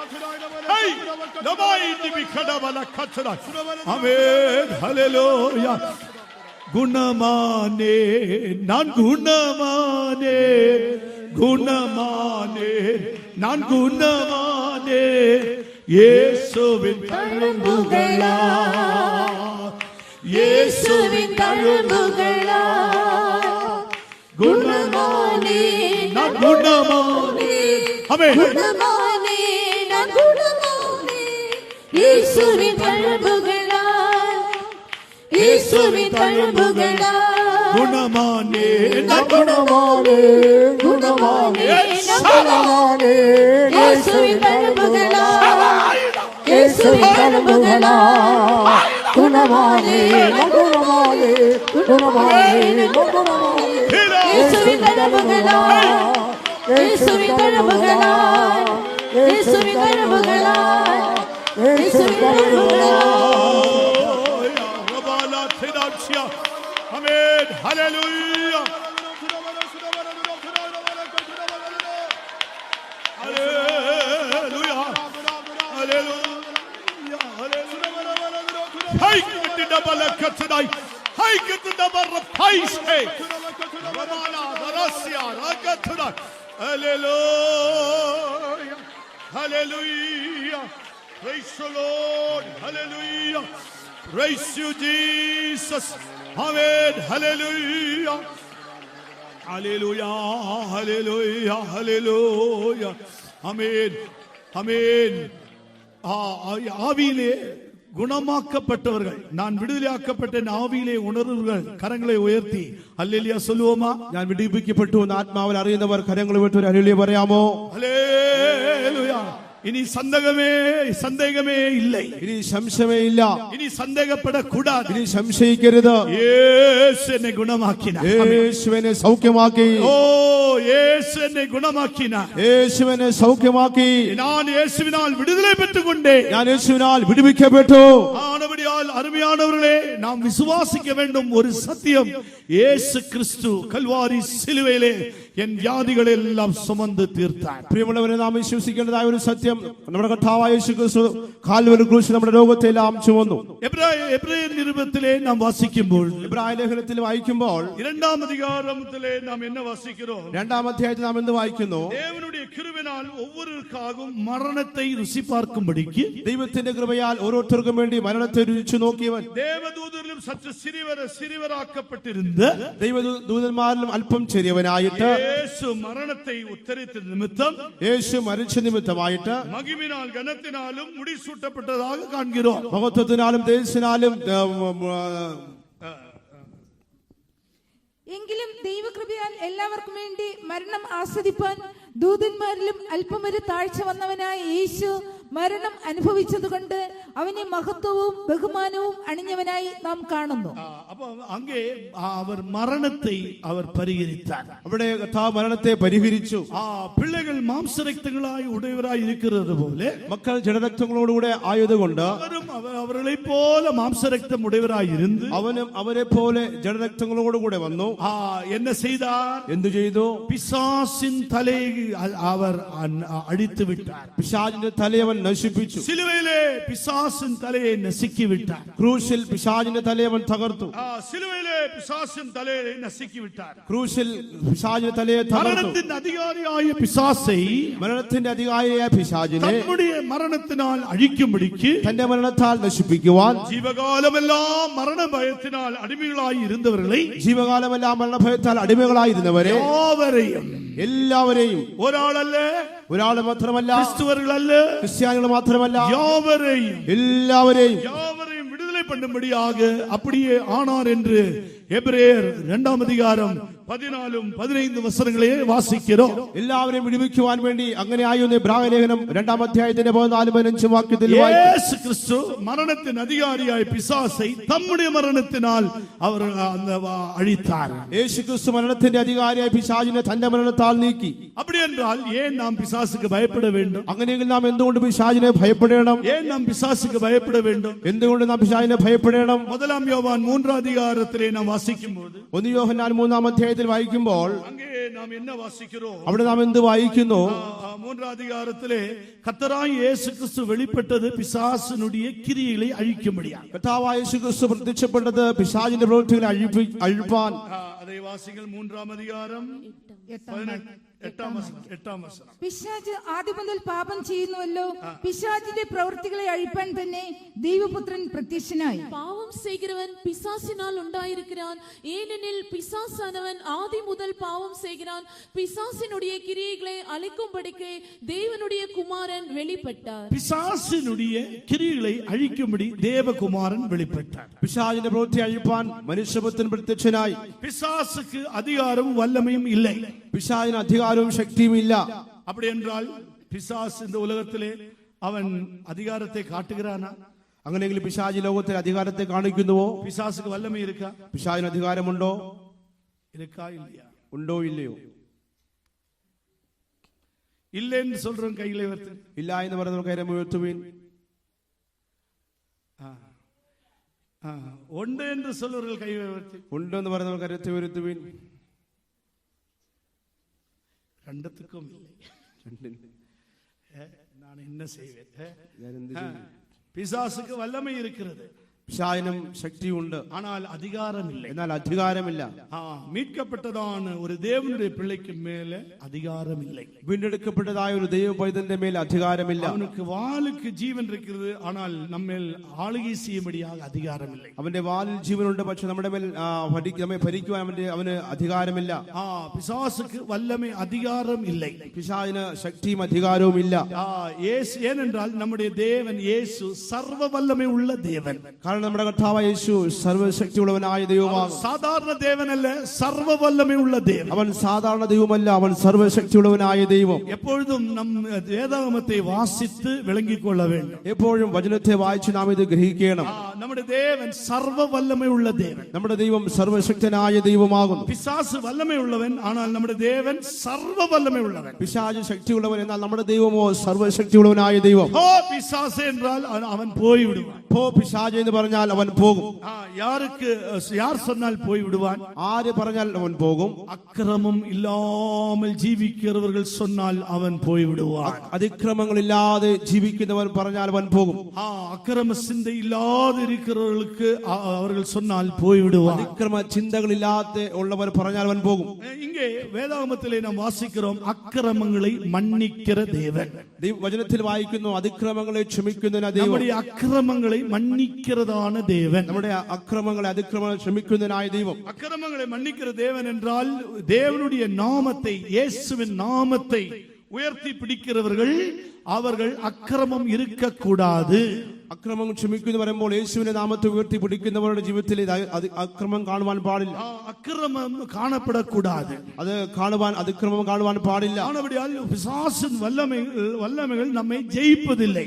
ആകയാൽ പിശാചിന്റെ ശക്തി നമ്മെ ജയിക്കുകയില്ല. ஏனென்றால் அக்கிரமம் இல்லாத ஒரு பரிசுத்தமான வாழ்க்கை இந்த பூமியிலே நாம் ஜீவித்துக் கொண்டிருக்கிறோம். എന്തുകൊണ്ടെന്നാൽ അക്രമില്ലാത്തതായ ഒരു വിശുദ്ധ ജീവിതമായി ഈ ഭൂമിയിൽ നയിച്ചുകൊണ്ടിരിക്കുന്നു. അക്രമ ചിന്ത ഇല്ലാமல் നാം ജീവിத்துக் കൊണ്ടിരുന്നാൽ വല്ലമൈ പുറപ്പെട്ടു കൊണ്ടേയിരിക്കും. അക്രമ ചിന്തയില്ലാത്ത നാം ജീവിക്കുന്നുവെങ്കിൽ ശക്തി പുറപ്പെട്ടുകൊണ്ടേയിരിക്കും. ஆனால் അക്രമം இருந்தால் இயேசுவின் நாமத்தை உச்சரிக்க முடியாது. എന്നാൽ അക്രമം ഉണ്ടെങ്കിൽ യേശുവിന്റെ നാമം ഉച്ചരിക്കുവാൻ കഴിയുകയില്ല. அக்கிரமம் இல்லாமல் ஒரு ஆண்டவருடைய நாம மகிமைக்காக நாம் ஜீவிக்கும்படியாய் அழைக்கப்பட்டிருக்கிறோம். അതിക്രമങ്ങളില്ലാതെ ദൈവത്തിന്റെ നാമത്തെ ഉയർത്തുവാൻ നാം വിളിക്കപ്പെട്ടിരിക്കുന്നു.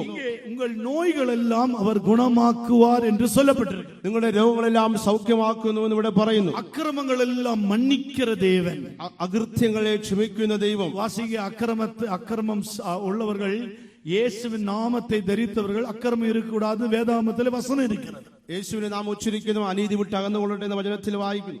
2 തിമോത്തിയോ 2-ാം അധികാരം 19-ാം വസനത്തിലെ വാസിക്കണം. 2 തിമോത്തിയോസ് 2-ാം അധ്യായത്തിന്റെ 19-ാമത്തെ വാക്യത്തിൽ വായിക്കുന്നു. ஆகிலும் தேவனுடைய உறுதியான அஸ்திபாரம் நிலைத்திருக்கிறது. கர்த்தர் தம்முடையவர்களை அறிவார் என்பதும், கிறிஸ்துவின் நாமத்தை சொல்லுகிற எவனும் அநியாயத்தை விட்டு விலக கடவன் என்பதும் அதற்கு മുദ്രയായിരിக்கிறது. എങ്കിലും ദൈവത്തിന്റെ സ്ഥിരമായ അടിസ്ഥാനം നിലനിൽക്കുന്നു. കർത്താവ് തനിക്കുള്ളവരെ അറിയുന്നു എന്നും കർത്താവിന്റെ നാമം ഉച്ചരിക്കുന്നവനെല്ലാം അനീതി വിട്ടകന്നുകൊള്ളട്ടെ എന്നും ആകുന്നു അതിന്റെ മുദ്ര. ഇംഗ്ലീഷിലെ those who confess the name of the Lord Jesus Christ depart from the iniquity. അതിക്രമം വിട്ട് അകന്നുകൊള്ളട്ടെ എന്ന് ഇംഗ്ലീഷിൽ വായിക്കുന്നു. അപ്പൊ അവர்கள் അക്രമത്തെ വിട്ട് വിലകി ജീവിക്ക വേണ്ടുമാ. അതിക്രമങ്ങൾ, അനീതി വിട്ട് അകന്ന് ജീവിക്കണം. യേശുവിൻ നാമത്തിലെ ജീവിக்கிற ഒരു ദേവനുடைய പിള്ളை, യേശുവിന്റെ നാമത്തിൽ ജീവിക്കുന്നതായ ഒരു ദൈവ പൈതൽ അക്രമ ചിന്ത ഇരിക്കക്കൂടാതെ. അക്രമ ചിന്തകൾ, അതിക്രമങ്ങളുള്ളതായിരിക്കാൻ പാടില്ല. അത് മാത്രമല്ല, നമ്മുടെ ജപങ്ങളെല്ലാം കേൾക്കപ്പെടാതിരിക്ക കാരണം എന്നെ, നമ്മുടെ പ്രാർത്ഥനകൾ കേൾക്കാതിരിക്കുന്നതിന്റെ കാരണം എന്താണ്? അക്രമ ചിന്ത കൊണ്ടിരിപ്പോം എന്നാൽ ദേവൻ ചെവികൊടാൻ. അകൃത്യ ചിന്ത ഉണ്ടെങ്കിൽ ദൈവം കേൾക്കുകയില്ല. അതിനാൽதான் നമ്മുടെ ജീവിതത്തിലെ മുതലാവത് ശുദ്ധീകരിക്കപ്പെട വേണ്ടും. അതുകൊണ്ടാണ് നമ്മുടെ ജീവിതത്തിൽ ഒന്നാമതായി നാം ശുദ്ധീകരിക്കപ്പെടേണ്ടിയിരിക്കുന്നത്. ശുദ്ധീകരിക്കപ്പെട്ട് നമ്മുടെ ജീവിതത്തെ ശുദ്ധീകരിക്കപ്പെട്ട പിற்பாடுதான் ജപിക്ക വേണ്ടും. നമ്മുടെ ജീവിതത്തിൽ ശുദ്ധീകരിച്ചതിന് ശേഷമാണ് നാം പ്രാർത്ഥിക്കേണ്ടത്. നമ്മെ താഴ്ത്തി ശുദ്ധീകരിക്കുമ്പോൾ കർത്തർ നമ്മെ മன்னிப்பார். നാം നമ്മെ താഴ്ത്തി ശുദ്ധീകരിക്കുമ്പോൾ ദൈവം നമ്മോട് ക്ഷമിക്കും. അപ്പോൾ നമ്മുടെ അക്രമമെല്ലാം കർത്തർ മன்னிக்கிற മാത്രമല്ല, അപ്പോൾ നമ്മുടെ അകൃത്യങ്ങൾ ദൈവം ക്ഷമിക്കുക മാത്രമല്ല, നമ്മുടെ വിണ്ണപ്പങ്ങൾ വേണ്ടുതൽ ഏറെടുക്കുമ്പോൾ அதை കേട്ട് അവർ ബദലളിപ്പാർ. നമ്മുടെ യാചനകൾ നാം പറയുമ്പോൾ ദൈവം അത് കേൾക്കും. പഴയ ஏற்பாட்டிலே அக்கிரமங்கள் என்ன நடந்தது? പഴയ നിയമത്തിൽ അകൃത്യങ്ങൾ നടന്നത് എങ്ങനെ? அங்கே அக்கிரமங்கள் மூடப்பட்டு கொண்டிருந்தது. അവിടെ അതിക്രമങ്ങൾ മൂടപ്പെട്ടിരുന്നു. அங்கே அக்கிரமங்கள் எல்லாம் அடக்கி வைக்கப்பட்டிருந்தது. അവിടെ അകൃത്യങ്ങൾ അടച്ചു വെച്ചിരുന്നു. மீகாவின் புஸ்தகம் 7-ாம் அதிகாரம் அதனுடைய 19-ാം வசனத்திலே வாசிக்குമ്പോൾ, മീഖയുടെ പ്രവചനം 7-ാം അധ്യായത്തിന്റെ 19-ാമത്തെ വാക്യം വായിക്കുമ്പോൾ அங்கே நாம் பார்க்கிறோம், அவர்கள் அக்கிரமங்கள், நம்முடைய அக்கிரமங்களை அடக்கி நம்முடைய பாவங்கள் எல்லாம் சமுத்திரத்தின் ஆழத்திலே போடுகிறார். നമ്മുടെ പാപങ്ങളെല്ലാം സമുദ്രത്തിന്റെ ആഴത്തിൽ അവനിടുന്നു. அக்கிரமங்கள் எல்லாம் அடக்கி, അതിക്രമങ്ങളെല്ലാം മൂടി. അവൻ നമ്മോട് വീണ്ടും കരുണ കാണിക്കും, നമ്മുടെ അകൃത്യങ്ങളെ ചവിട്ടിക്കളയും, അവരുടെ പാപങ്ങളെയൊക്കെയും നീ സമുദ്രത്തിന്റെ ആഴത്തിൽ ഇട്ടുകളയും. அவர் திரும்ப நம்மேல் இறங்குவார், நம்முடைய அக்கிரமங்களை அடக்கி நம்முடைய பாவங்களை எல்லாம் சமுத்திரத்தின் ஆழங்களில் போட்டு விடுவார். அப்ப அக்கிரமங்கள் பழைய ஏற்பாட்டிலே அடக்கி வைத்தார்கள். അതിക്രമങ്ങൾ പഴയ നിയമത്തിൽ അടക്കി വെച്ചിരുന്നു. ஆனால் புதிய ஏற்பாட்டிலே கர்த்தராகிய இயேசு கிறிஸ்து கல்வாரி சிலுவையிலே மரித்தபோது, എന്നാൽ പുതിയ നിയമത്തിൽ കർത്താവായ യേശു ക്രിസ്തു കാൽവരി ക്രൂശിൽ മരിച്ചപ്പോൾ அக்கிரமத்தினாலும் பாவங்களாலும் மரித்த நம்மை உயர்ப்பித்தார் என்று വേദാഗമത്തിலே നാം വാസിக்கிறோம். അതിക്രമങ്ങളാലും പാപങ്ങളാലും മരിച്ചവരായ നമ്മെ ഉയർപ്പിച്ചു എന്ന് വചനത്തിൽ വായിക്കുന്നു. എഫേസ്യ നിരുപത്തിலே നാം വാസിക്കും പൊഴുது, എഫേസ്യ ലേഖനത്തിൽ വായിക്കുമ്പോൾ 2-ാം அதிகாரம் அதனுடைய 1-ാം വസനത്തിலே വാസിക്കുമ്പോൾ, 2-ാം അധ്യായത്തിന്റെ 1-ാമത്തെ വാക്യം വായിക്കുമ്പോൾ, അക്രമങ്ങളിലാലും പാപങ്ങളാലും മരിത്തവர்களாய் இருந்த உங்களை அவர் உயிர்ப்பிப்பார். അതിക്രമങ്ങളാലും പാപങ്ങളാലും മരിച്ചവരായ നിങ്ങളെയും അവൻ ഉയർപ്പിച്ചു. அவர் உயர்ப்பித்தார் என்று சொல்லப்பட்டிருக்கிறது. അവൻ ഉയർപ്പിച്ചു എന്ന് പറഞ്ഞിരിക്കുന്നു. நம்முடைய பாவங்களை அவர் மன்னிக்கிறது மாத்திரமல்ல, நம்முடைய അക്രമങ്ങളിലിருந்து നമ്മെ ഉയർപ്പിத்தார். നമ്മുടെ പാപങ്ങളെ ക്ഷമിക്കുക മാത്രമല്ല, നമ്മുടെ അതിക്രമങ്ങളിൽ നിന്ന് നമ്മെ ഉയർപ്പിക്കുന്നു. அதுதான் மீட்பு என்று வேதாகமம் சொல்லுகிறது. അതാകുന്നു വീണ്ടെടുപ്പെന്ന് വചനം പറയുന്നത്. மீட்கப்பட்டவர்கள் தான் கர்த்தருக்குள் களிகூர்ந்து காணப்படுவார்கள். വീണ്ടെടുക്കപ്പെട്ടവർക്ക് മാത്രമേ ദൈവത്തിൽ സന്തോഷിച്ച് കാണപ്പെടുവാൻ കഴിയുകയുള്ളൂ. நாம் உண்மையாகவே கர்த்தர் நம்முடைய அக்கிரமங்களை அவர் மன்னித்தார். വാസ്തവമായി ദൈവം നമ്മുടെ അതിക്രമങ്ങളെ ക്ഷമിച്ചു. അക്രമത്തെ മன்னிக்கும் பொழுது அவர் மன்னித்து விட்டபடியால் இனி அதை நினைப்பதில்லை. അതിക്രമങ്ങളെ ദൈവം ക്ഷമിച്ചതുകൊണ്ട് അവൻ അതിനെ എടുക്കുന്നില്ല. അക്രമങ്ങളെ മன்னிக்கிற தேவன் நம்முடைய தேவனாயிருக்கிறார். അതിക്രമങ്ങളെ ക്ഷമിക്കുന്നവനാണ് നമ്മുടെ ദൈവം.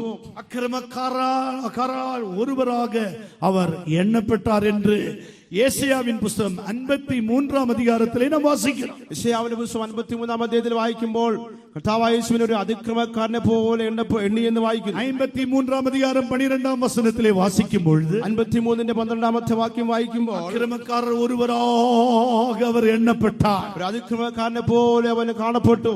റോമർ 5-ാം அதிகாரம் 6-ാം വസനത്തിലെ വാസിക്കുമ്പോൾ റോമാലേഖനം 5-ന്റെ 6-ാമത്തെ വാക്യം വായിക്കുമ്പോൾ ക്രിസ്തു നമ്മുടെ അക്രമത്തിற்காக അവർ മരിത്താരേ, ക്രിസ്തു നമ്മുടെ അതിക്രമങ്ങൾ നിമിത്തമായി മരിച്ചു.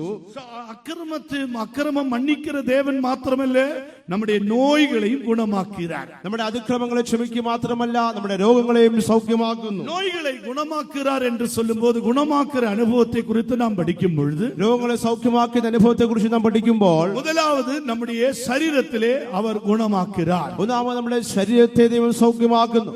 குணமாக்குற வல்லமை அவருக்குள் இருக்கிறது. സൗഖ്യമാക്കുന്ന ശക്തി തനിക്കുള്ളിലുണ്ട്. இரண்டாவது நாம் படிக்கும் பொழுது, രണ്ടാമതായി നാം പഠിക്കുമ്പോൾ, நம்முடைய ஆத்துமாவை அவர் குணமாக்குகிறார்.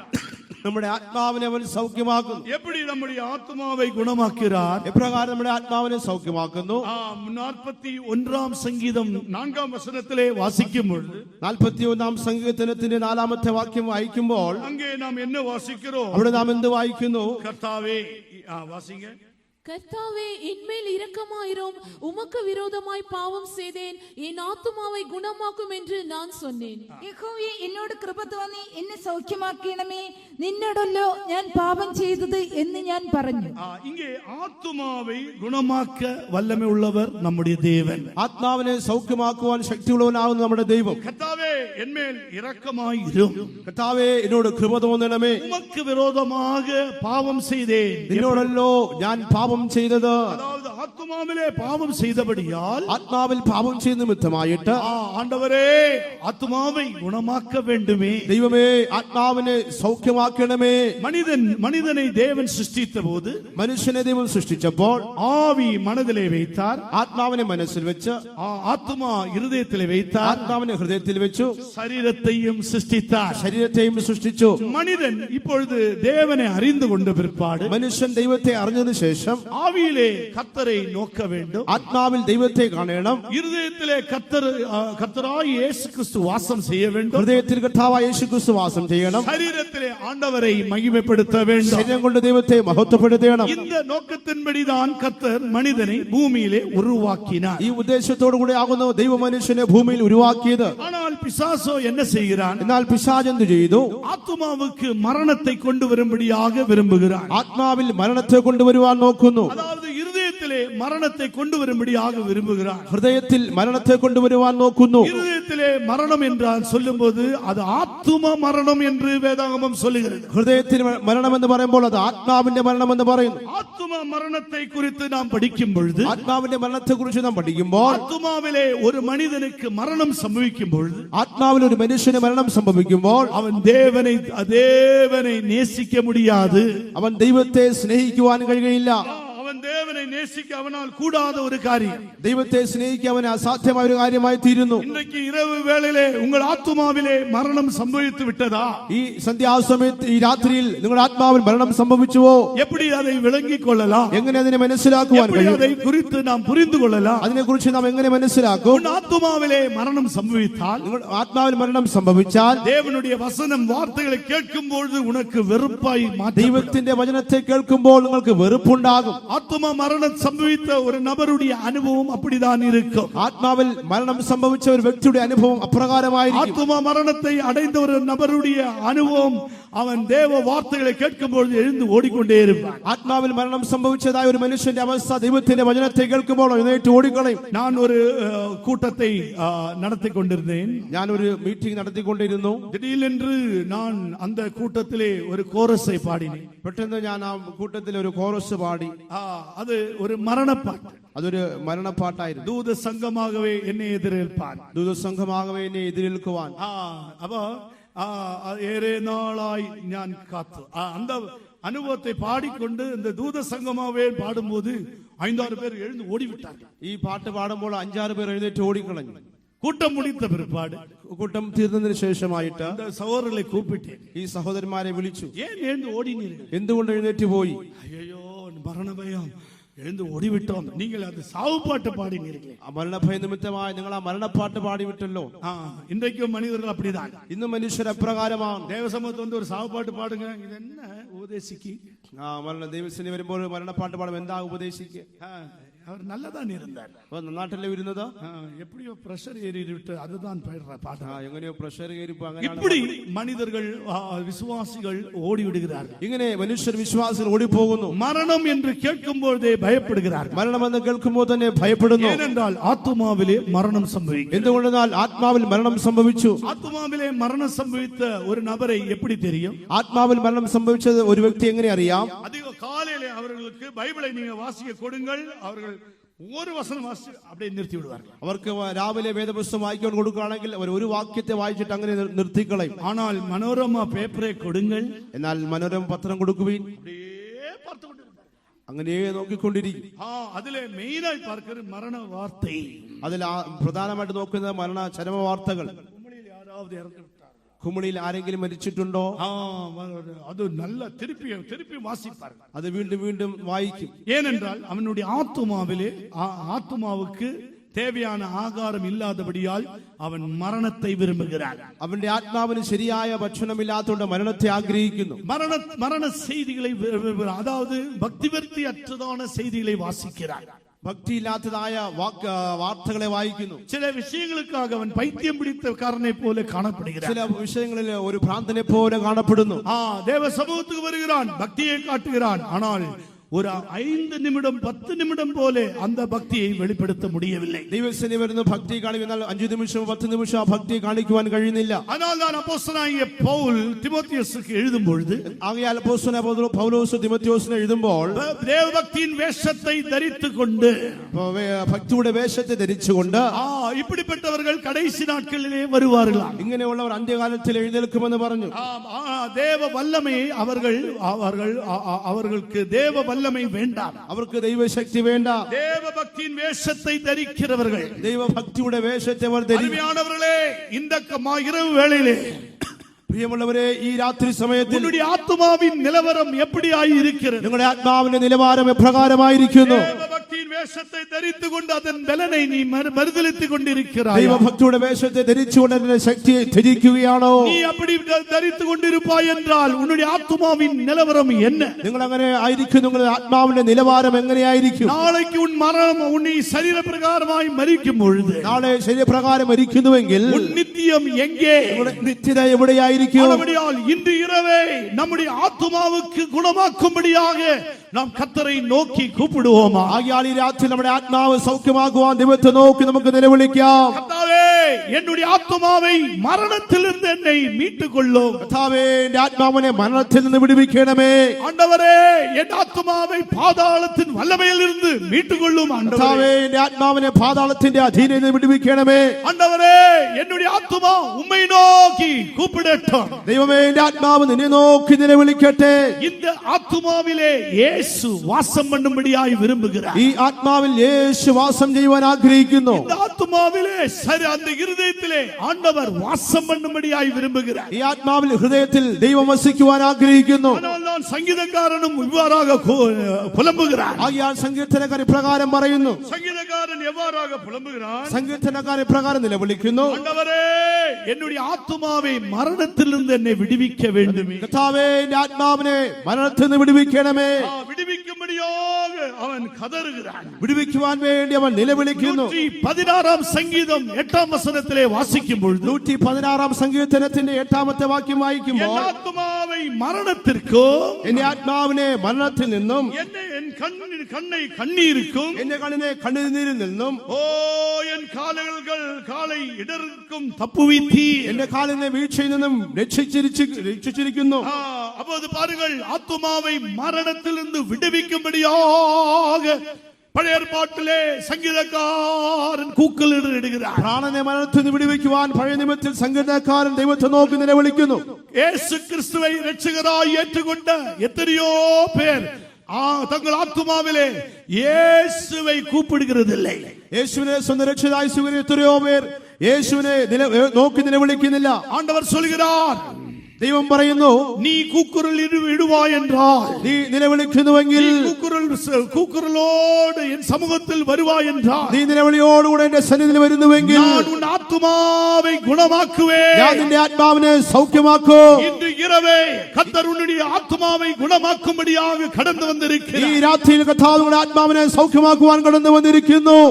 கர்த்தர் உன் ஆத்துமாவை குணமாக்குறது மாத்திரமல்ல, കർത്താവ് നിങ്ങളുടെ ആത്മാവിനെ സൗഖ്യമാക്കുക മാത്രമല്ല, இப்பொழுது கர்த்தர் உன் ஆத்துமாவிலே அவர் பெரியவராயிருக்கிறார். കർത്താവ് ഇപ്പോൾ നിങ്ങളുടെ ആത്മാവിൽ വലിയവനായിരിക്കുന്നു. எப்படி பெரியவராயிருக்கிறார்? എങ്ങനെ അവൻ വലിയവനായിരിക്കുന്നു? எப்படி நாம் அதை அறிந்து கொள்ளலாம்? എങ്ങനെ നാം അത് അറിയുന്നു? விசுவாசத்தினால் கிறிஸ்து உங்கள் இருதயங்களிலே வாசமாய் இருக்க விரும்புகிறார். വിശ്വാസത്തിനാൽ ക്രിസ്തു നിങ്ങളുടെ ഹൃദയങ്ങളിൽ വസിക്കുവാൻ ആഗ്രഹിക്കുന്നു. விசுவாசத்தினாலே கிறிஸ்து உங்கள் இருதயங்களிலே வாசமாய் இருக்கவும், വിശ്വാസത്താൽ ക്രിസ്തു നിങ്ങളുടെ ഹൃദയങ്ങളിൽ വസിക്കുകയും, நீங்கள் അൻപിலே വേരൂன்றി, നിങ്ങൾ സ്നേഹത്തിൽ വേരൂന്നി, அந்த அன்பின் ஆழத்தையும் அகலத்தையும் உயரத்தையும் நீளத்தையும் அறிந்து கொள்ள கிரகிக்கும்படியாக ആ സ്നേഹത്തിന്റെ നീളവും വീതിയും ആഴം ഗ്രഹിക്കുവാൻ சகல பரிசுத்தவான்களோடு கூட സകല വിശുദ്ധന്മാരോടുകൂടെ அவர் உங்களை அழைக்கிறார். അവൻ നിങ്ങളെ വിളിക്കുന്നു. அருமையானவர்களே, പ്രിയമുള്ളവരെ, உங்களை அவர் വിശ്വാസത്തിനാലെ ക്രിസ്തു உங்கள் இருதயங்களிலே வாசம் பண்ண விரும்புகிறார். വിശ്വാസത്തിൽ കൂടെ ക്രിസ്തു നിങ്ങളുടെ ഹൃദയങ്ങളിൽ വസിക്കുവാൻ ആഗ്രഹിക്കുന്നു.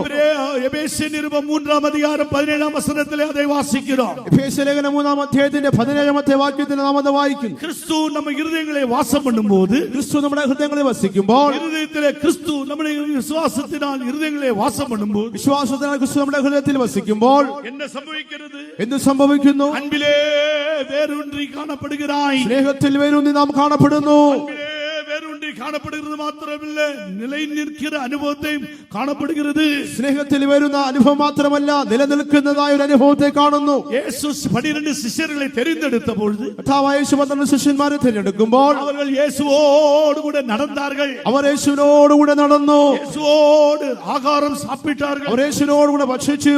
இயேசுவோடு கூட இருந்தார்கள். അവർ യേശുവിനോടുകൂടെ ഇരുന്നു. இயேசுவின் அற்புதங்கள் அடையாளங்களை கண்டுகொண்டிருந்தார்கள். യേശുവിന്റെ അത്ഭുതങ്ങളെയും അടയാളങ്ങളെയും അവർ കണ്ടു. இயேசு போகிற இடத்திலெல்லாம் அவர்களுக்கு கனம் பெற்றார்கள். യേശു പോകുന്നിടത്തെല്ലാം അവരും കടന്നുപോയി. ஆனால் இயேசுவோ എന്നാൽ യേശുവോ மனுஷகுமாரன் பாடுகளுக்கு வழியாக கடந்து போகிறார் என்று சொன்னபொழுது, മനുഷ്യപുത്രൻ കഷ്ടത്തിലൂടെ കടന്നു പോകുന്നത് പറയുമ്പോൾ எல்லாரும் இயேசுவை விட்டு ஓடி போய் விட்டார்கள். എല്ലാവരും യേശുവിനെ വിട്ട് ഓടിപ്പോയി. இயேசுவை விட்டு பின்திரிந்து போய் விட்டார்கள். യേശുവിനെ അവർ പിന്തിരിഞ്ഞു പോയി. அவர்கள் பின்திரிந்து ஓடி விட்டார்கள். അവർ പിന്തിരിഞ്ഞ് ഓടിപ്പോയി. கர்த்தராகிய இயேசு கிறிஸ்து தனிமையாக அந்த சிலுவையிலே தொங்கிக் கொண்டிருக்கிறார். കർത്താവായ യേശു ക്രിസ്തു ഏകനായ ആ ക്രൂശിൽ തൂങ്ങിക്കിടക്കുന്നു. ஆனால் மரித்து அவர் 3ஆம் நாள் உயிரோடு எழும்பின பிற்பாடு, എന്നാൽ അവൻ മരിച്ചു 3ആം നാൾ ഉയർത്തെഴുന്നേറ്റ ശേഷം சீஷருக்கு தம்மை வெளிப்படுத்தினார். തന്റെ ശിഷ്യന്മാർക്ക് തന്നെ വെളിപ്പെടുത്തി കൊടുത്തു. எழுந்து போன சீஷர்களை மறுபடியும் கூப்பிடுகிறார். കടന്നുപോയ ശിഷ്യന്മാരെ തന്നെ വീണ്ടും വെളിപ്പെടുത്തി കൊടുത്തു. இயேசு அவர்களுக்குள்ளே வாசம் பண்ணும்படியாக இப்பொழுது அவர்கள் இடம் கொடுக்க ஆரம்பித்து விட்டார். യേശു അവരിൽ വസിക്കുവാൻ ഇപ്പോൾ അവർ ഇടം കൊടുക്കുവാൻ തുടങ്ങി. எப்படி இடம் கொடுத்தார்கள்? എപ്രകാരം അവർ ഇടം കൊടുത്തു?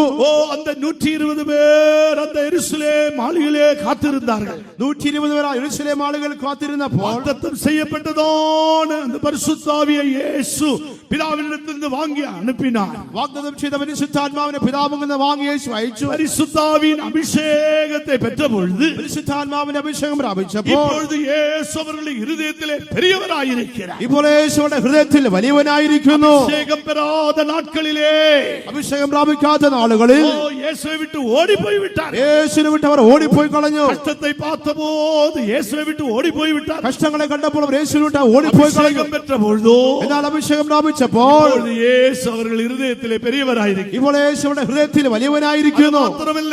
அது മാത്രമല്ല அவர்கள் கடைசி வரை இயேசுவின் சாட்சிகளாய் ஜீவித்தார். അവർ അന്ത്യം വരെയും യേശുവിനെ സാക്ഷികളായി ജീവിച്ചു. அவர்கள் இரத்த சாட்சிகளாய் மரித்தார். അവർ രക്തസാക്ഷികളായിട്ട് മരിച്ചു. அதுதான் பரிசுத்த ஆவியின் அபிஷேகத்தினால் தேவன்பு ஊற்றப்படுகிறது.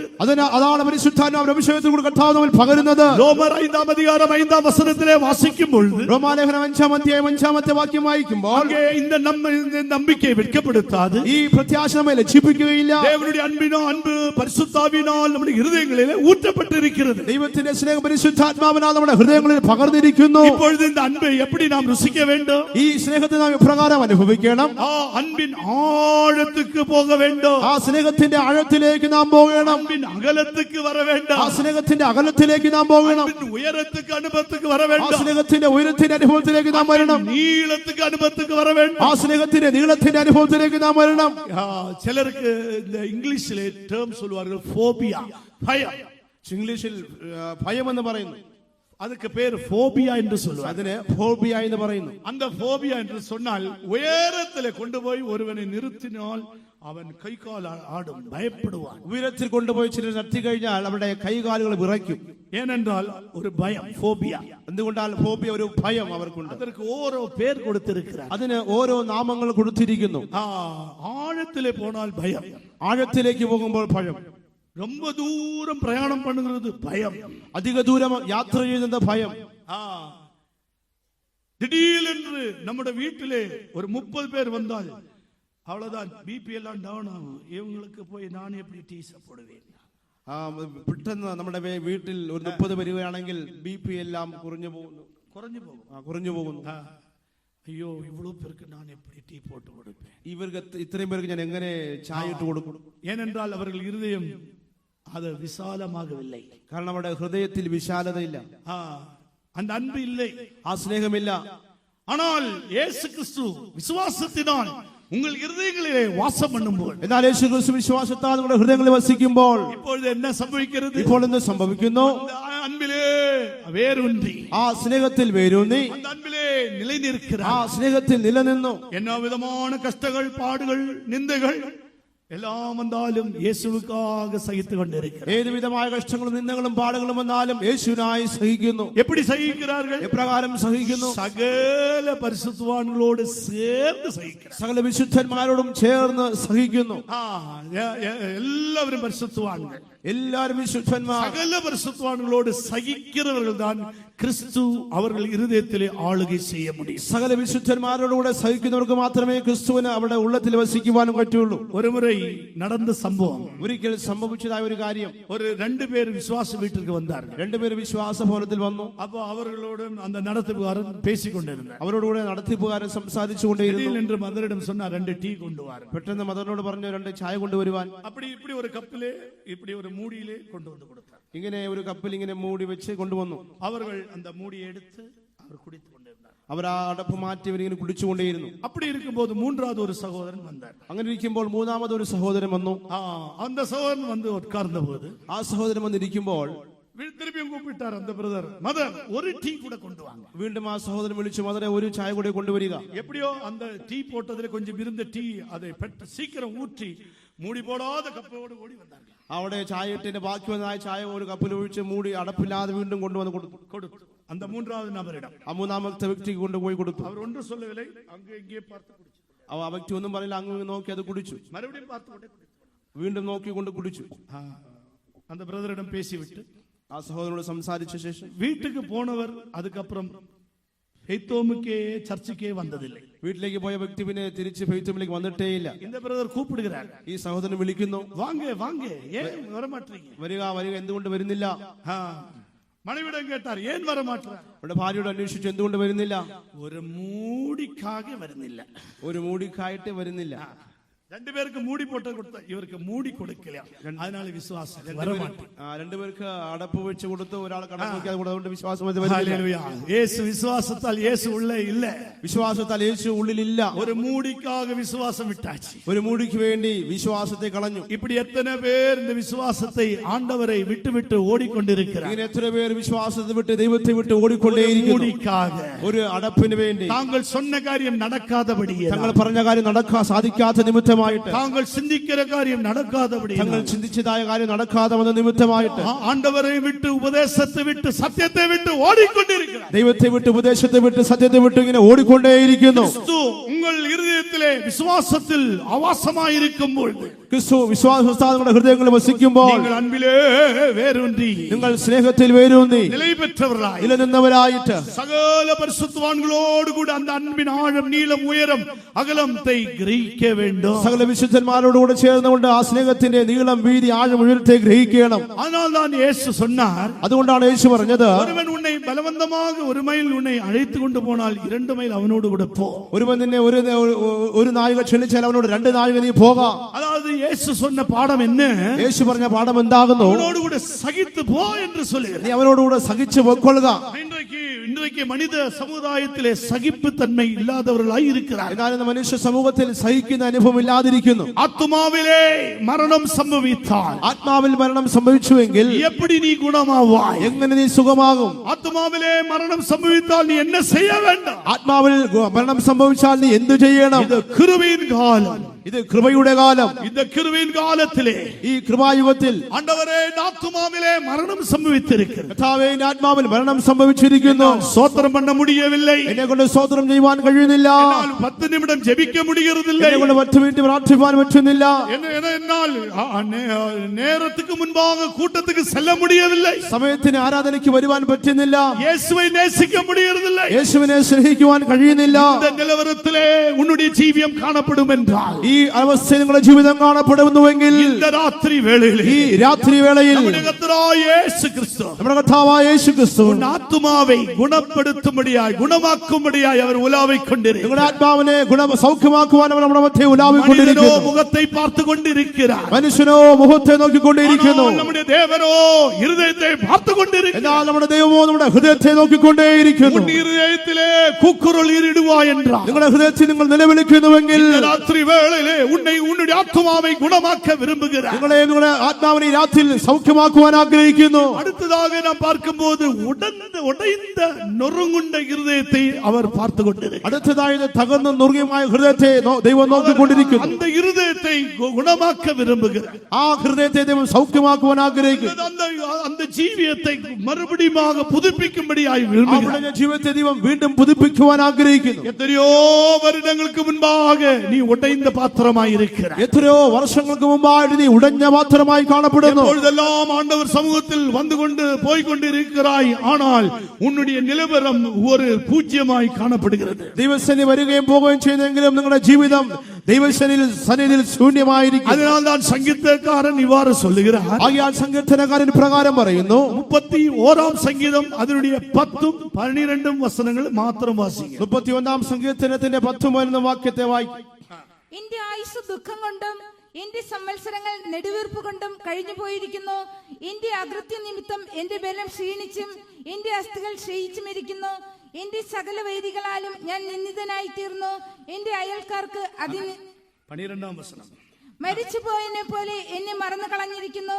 ഞാൻ ഒരു ഉടഞ്ഞ പാത്രം പോലെ ആയിരിക്കുന്നു. செத்தவனை போல எல்லாராலும் முழுவதும் மறக்கப்பட்டேன், உடைந்த பாத்திரத்தை போலானேன். 12ாம் வசனம், என் பிராணன் சஞ்சலத்தினாலும் என் வருஷங்கள் தவிப்பினாலும் கலைந்து போயிற்று.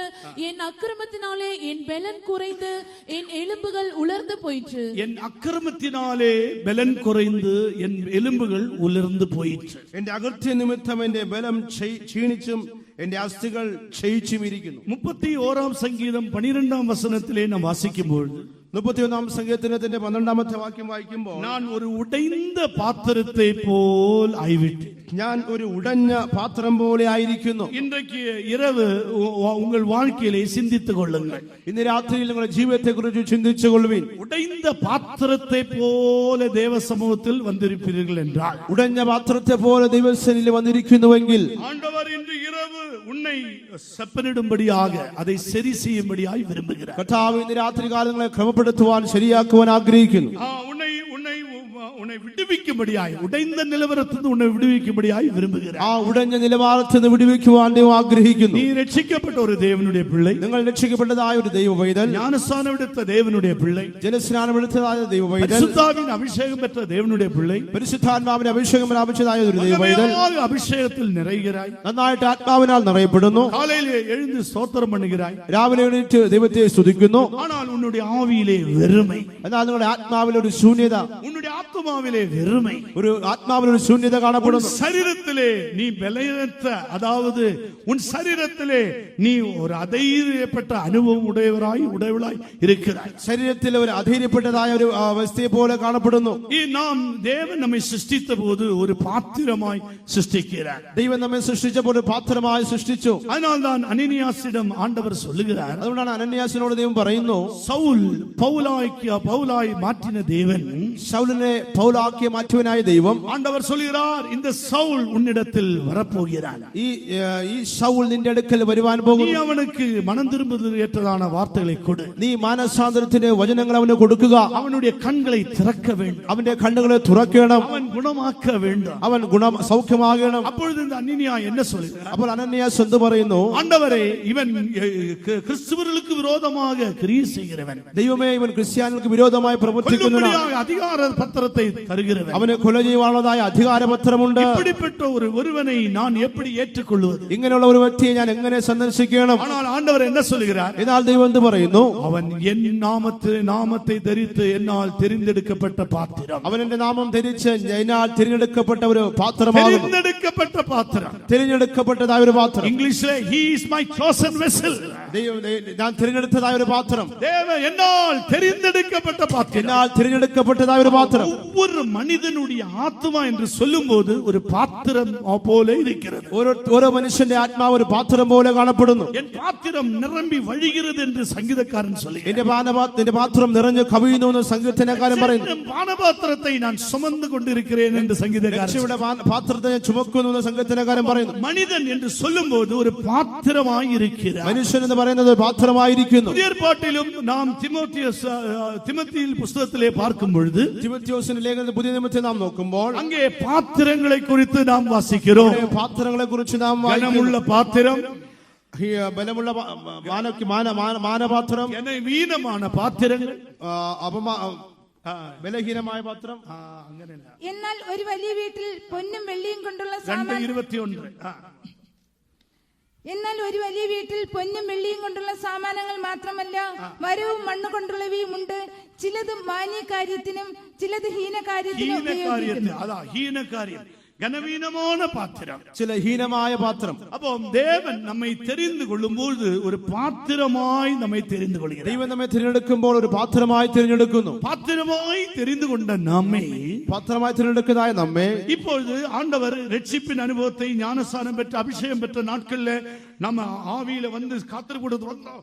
அந்த நிறைவு நமக்கு எப்போதும் வீட்டுக்கு போனாலும் அந்த நிறைவு இருந்து கொண்டே இருக்கும். രക്ഷിക്കപ്പെട്ട പരിശുദ്ധാത്മാവിനെ പ്രാപിച്ച് കാത്തിരിപ്പുണ്ട് വരുമ്പോൾ ആരംഭ നാളുകൾ ഇങ്ങനെ ആത്മാവ് വീടുകളിൽ പോയാൽ ആത്മാവ് നിറഞ്ഞുകൊണ്ടേയിരിക്കും. நம்ம வீட்டுல போனாலும் ஆவியில் நிறைஞ்சிட்டு, വീട്ടിൽ ഭവനത്തിൽ പോയാൽ ആത്മാവ് നിറഞ്ഞുകൊണ്ടേയിരിക്കും. கூட்டம் முடிந்தால் பயங்கர பலனாயிருக்கும். ഞായറാഴ്ച ആരാധന കഴിഞ്ഞാൽ വലിയൊരു ബലമുണ്ടായിരിക്കും. வருடங்கள் ஆன பிற்பாடு, എന്നാൽ വർഷങ്ങൾ കഴിയുമ്പോൾ ஆண்டவர் உனக்கு அந்த பாத்திரத்தை தந்திருக்கிறார். ദൈവം നിങ്ങൾക്ക് ആ പാത്രത്തെ തന്നിരിക്കുന്നു. ஒரு நாள் வரும்பொழுது அந்த பாத்திரத்தை அதுபோல நாம் திருப்பி செலுத்த வேண்டும். ഒരു ദിവസം വരുമ്പോൾ നാം അതിനെ തിരിച്ചു കൊടുക്കണം.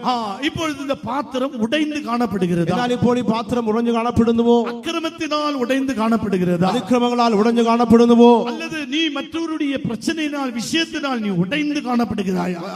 അല്ലെങ്കിൽ മറ്റുള്ള പ്രശ്നങ്ങളാൽ ഉടയ്ക്കപ്പെട്ടതായി കാണപ്പെടുന്നുവോ? ஆதாமை தேவன் சிருஷ்டித்தார். ആദാമിനെ ദൈവം സൃഷ്ടിക്കുമ്പോൾ ஏவாளை துணையாக கொடுத்தார். ഹവ്വായെ തുണയായി നൽകി. ஆதாமை சிருஷ்டித்து ஏவாளை சிருஷ்டித்து தோட்டத்திலே அவர்களை வைத்தார். ആദാമിനെ ഹവ്വായെ സൃഷ്ടിച്ചു ആ തോട്ടത്തിലാക്കി. அவள் அந்த புசிக்க கூடாத கனியை எடுத்து புசித்தாள்.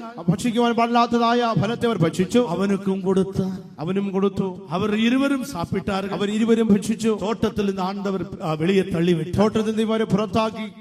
ஆதாம் என்ன சொல்கிறார்? ആദാം എന്ത് പറയുന്നു? நீ தந்த ஸ்திரீ நிமித்தம் நான் இப்படி செய்ய வேண்டி வந்துவிட்டேன். നീ തന്ന സ്ത്രീ നിമിത്തമായി ഞാൻ ഇപ്രകാരം ചെയ്യേണ്ടി വന്നു. இதேபோல உங்களுடைய வாழ்க்கையிலே, ഇതുപോലെ നിങ്ങളുടെ ജീവിതത്തിൽ யாரோ ஒரு பிரச்சனையில, ആരോ ഒരു പ്രശ്നത്തിൽ, சிலவேளை உன் மனைவியின் பிரச்சனையா இருக்கலாம், ചിലപ്പോൾ നിങ്ങളുടെ ഭാര്യയുടെ പ്രശ്നമായിരിക്കാം, கணவனாருடைய பிரச்சனையா இருக்கலாம், ഭർത്താവിന്റെ പ്രശ്നമായിരിക്കാം, அல்லது பிள்ளைகளுடைய பிரச்சனையா, മക്കളുടെ പ്രശ്നമായിരിക്കാം, அல்லது உங்க சொந்தக்காரருடைய வழியாக பிரச்சனைகள், നിങ്ങളുടെ സ്വന്തക്കാരുടെ പ്രശ്നമായിരിക്കാം. பிரச்சனைகள் வருது பாவம் அல்ல.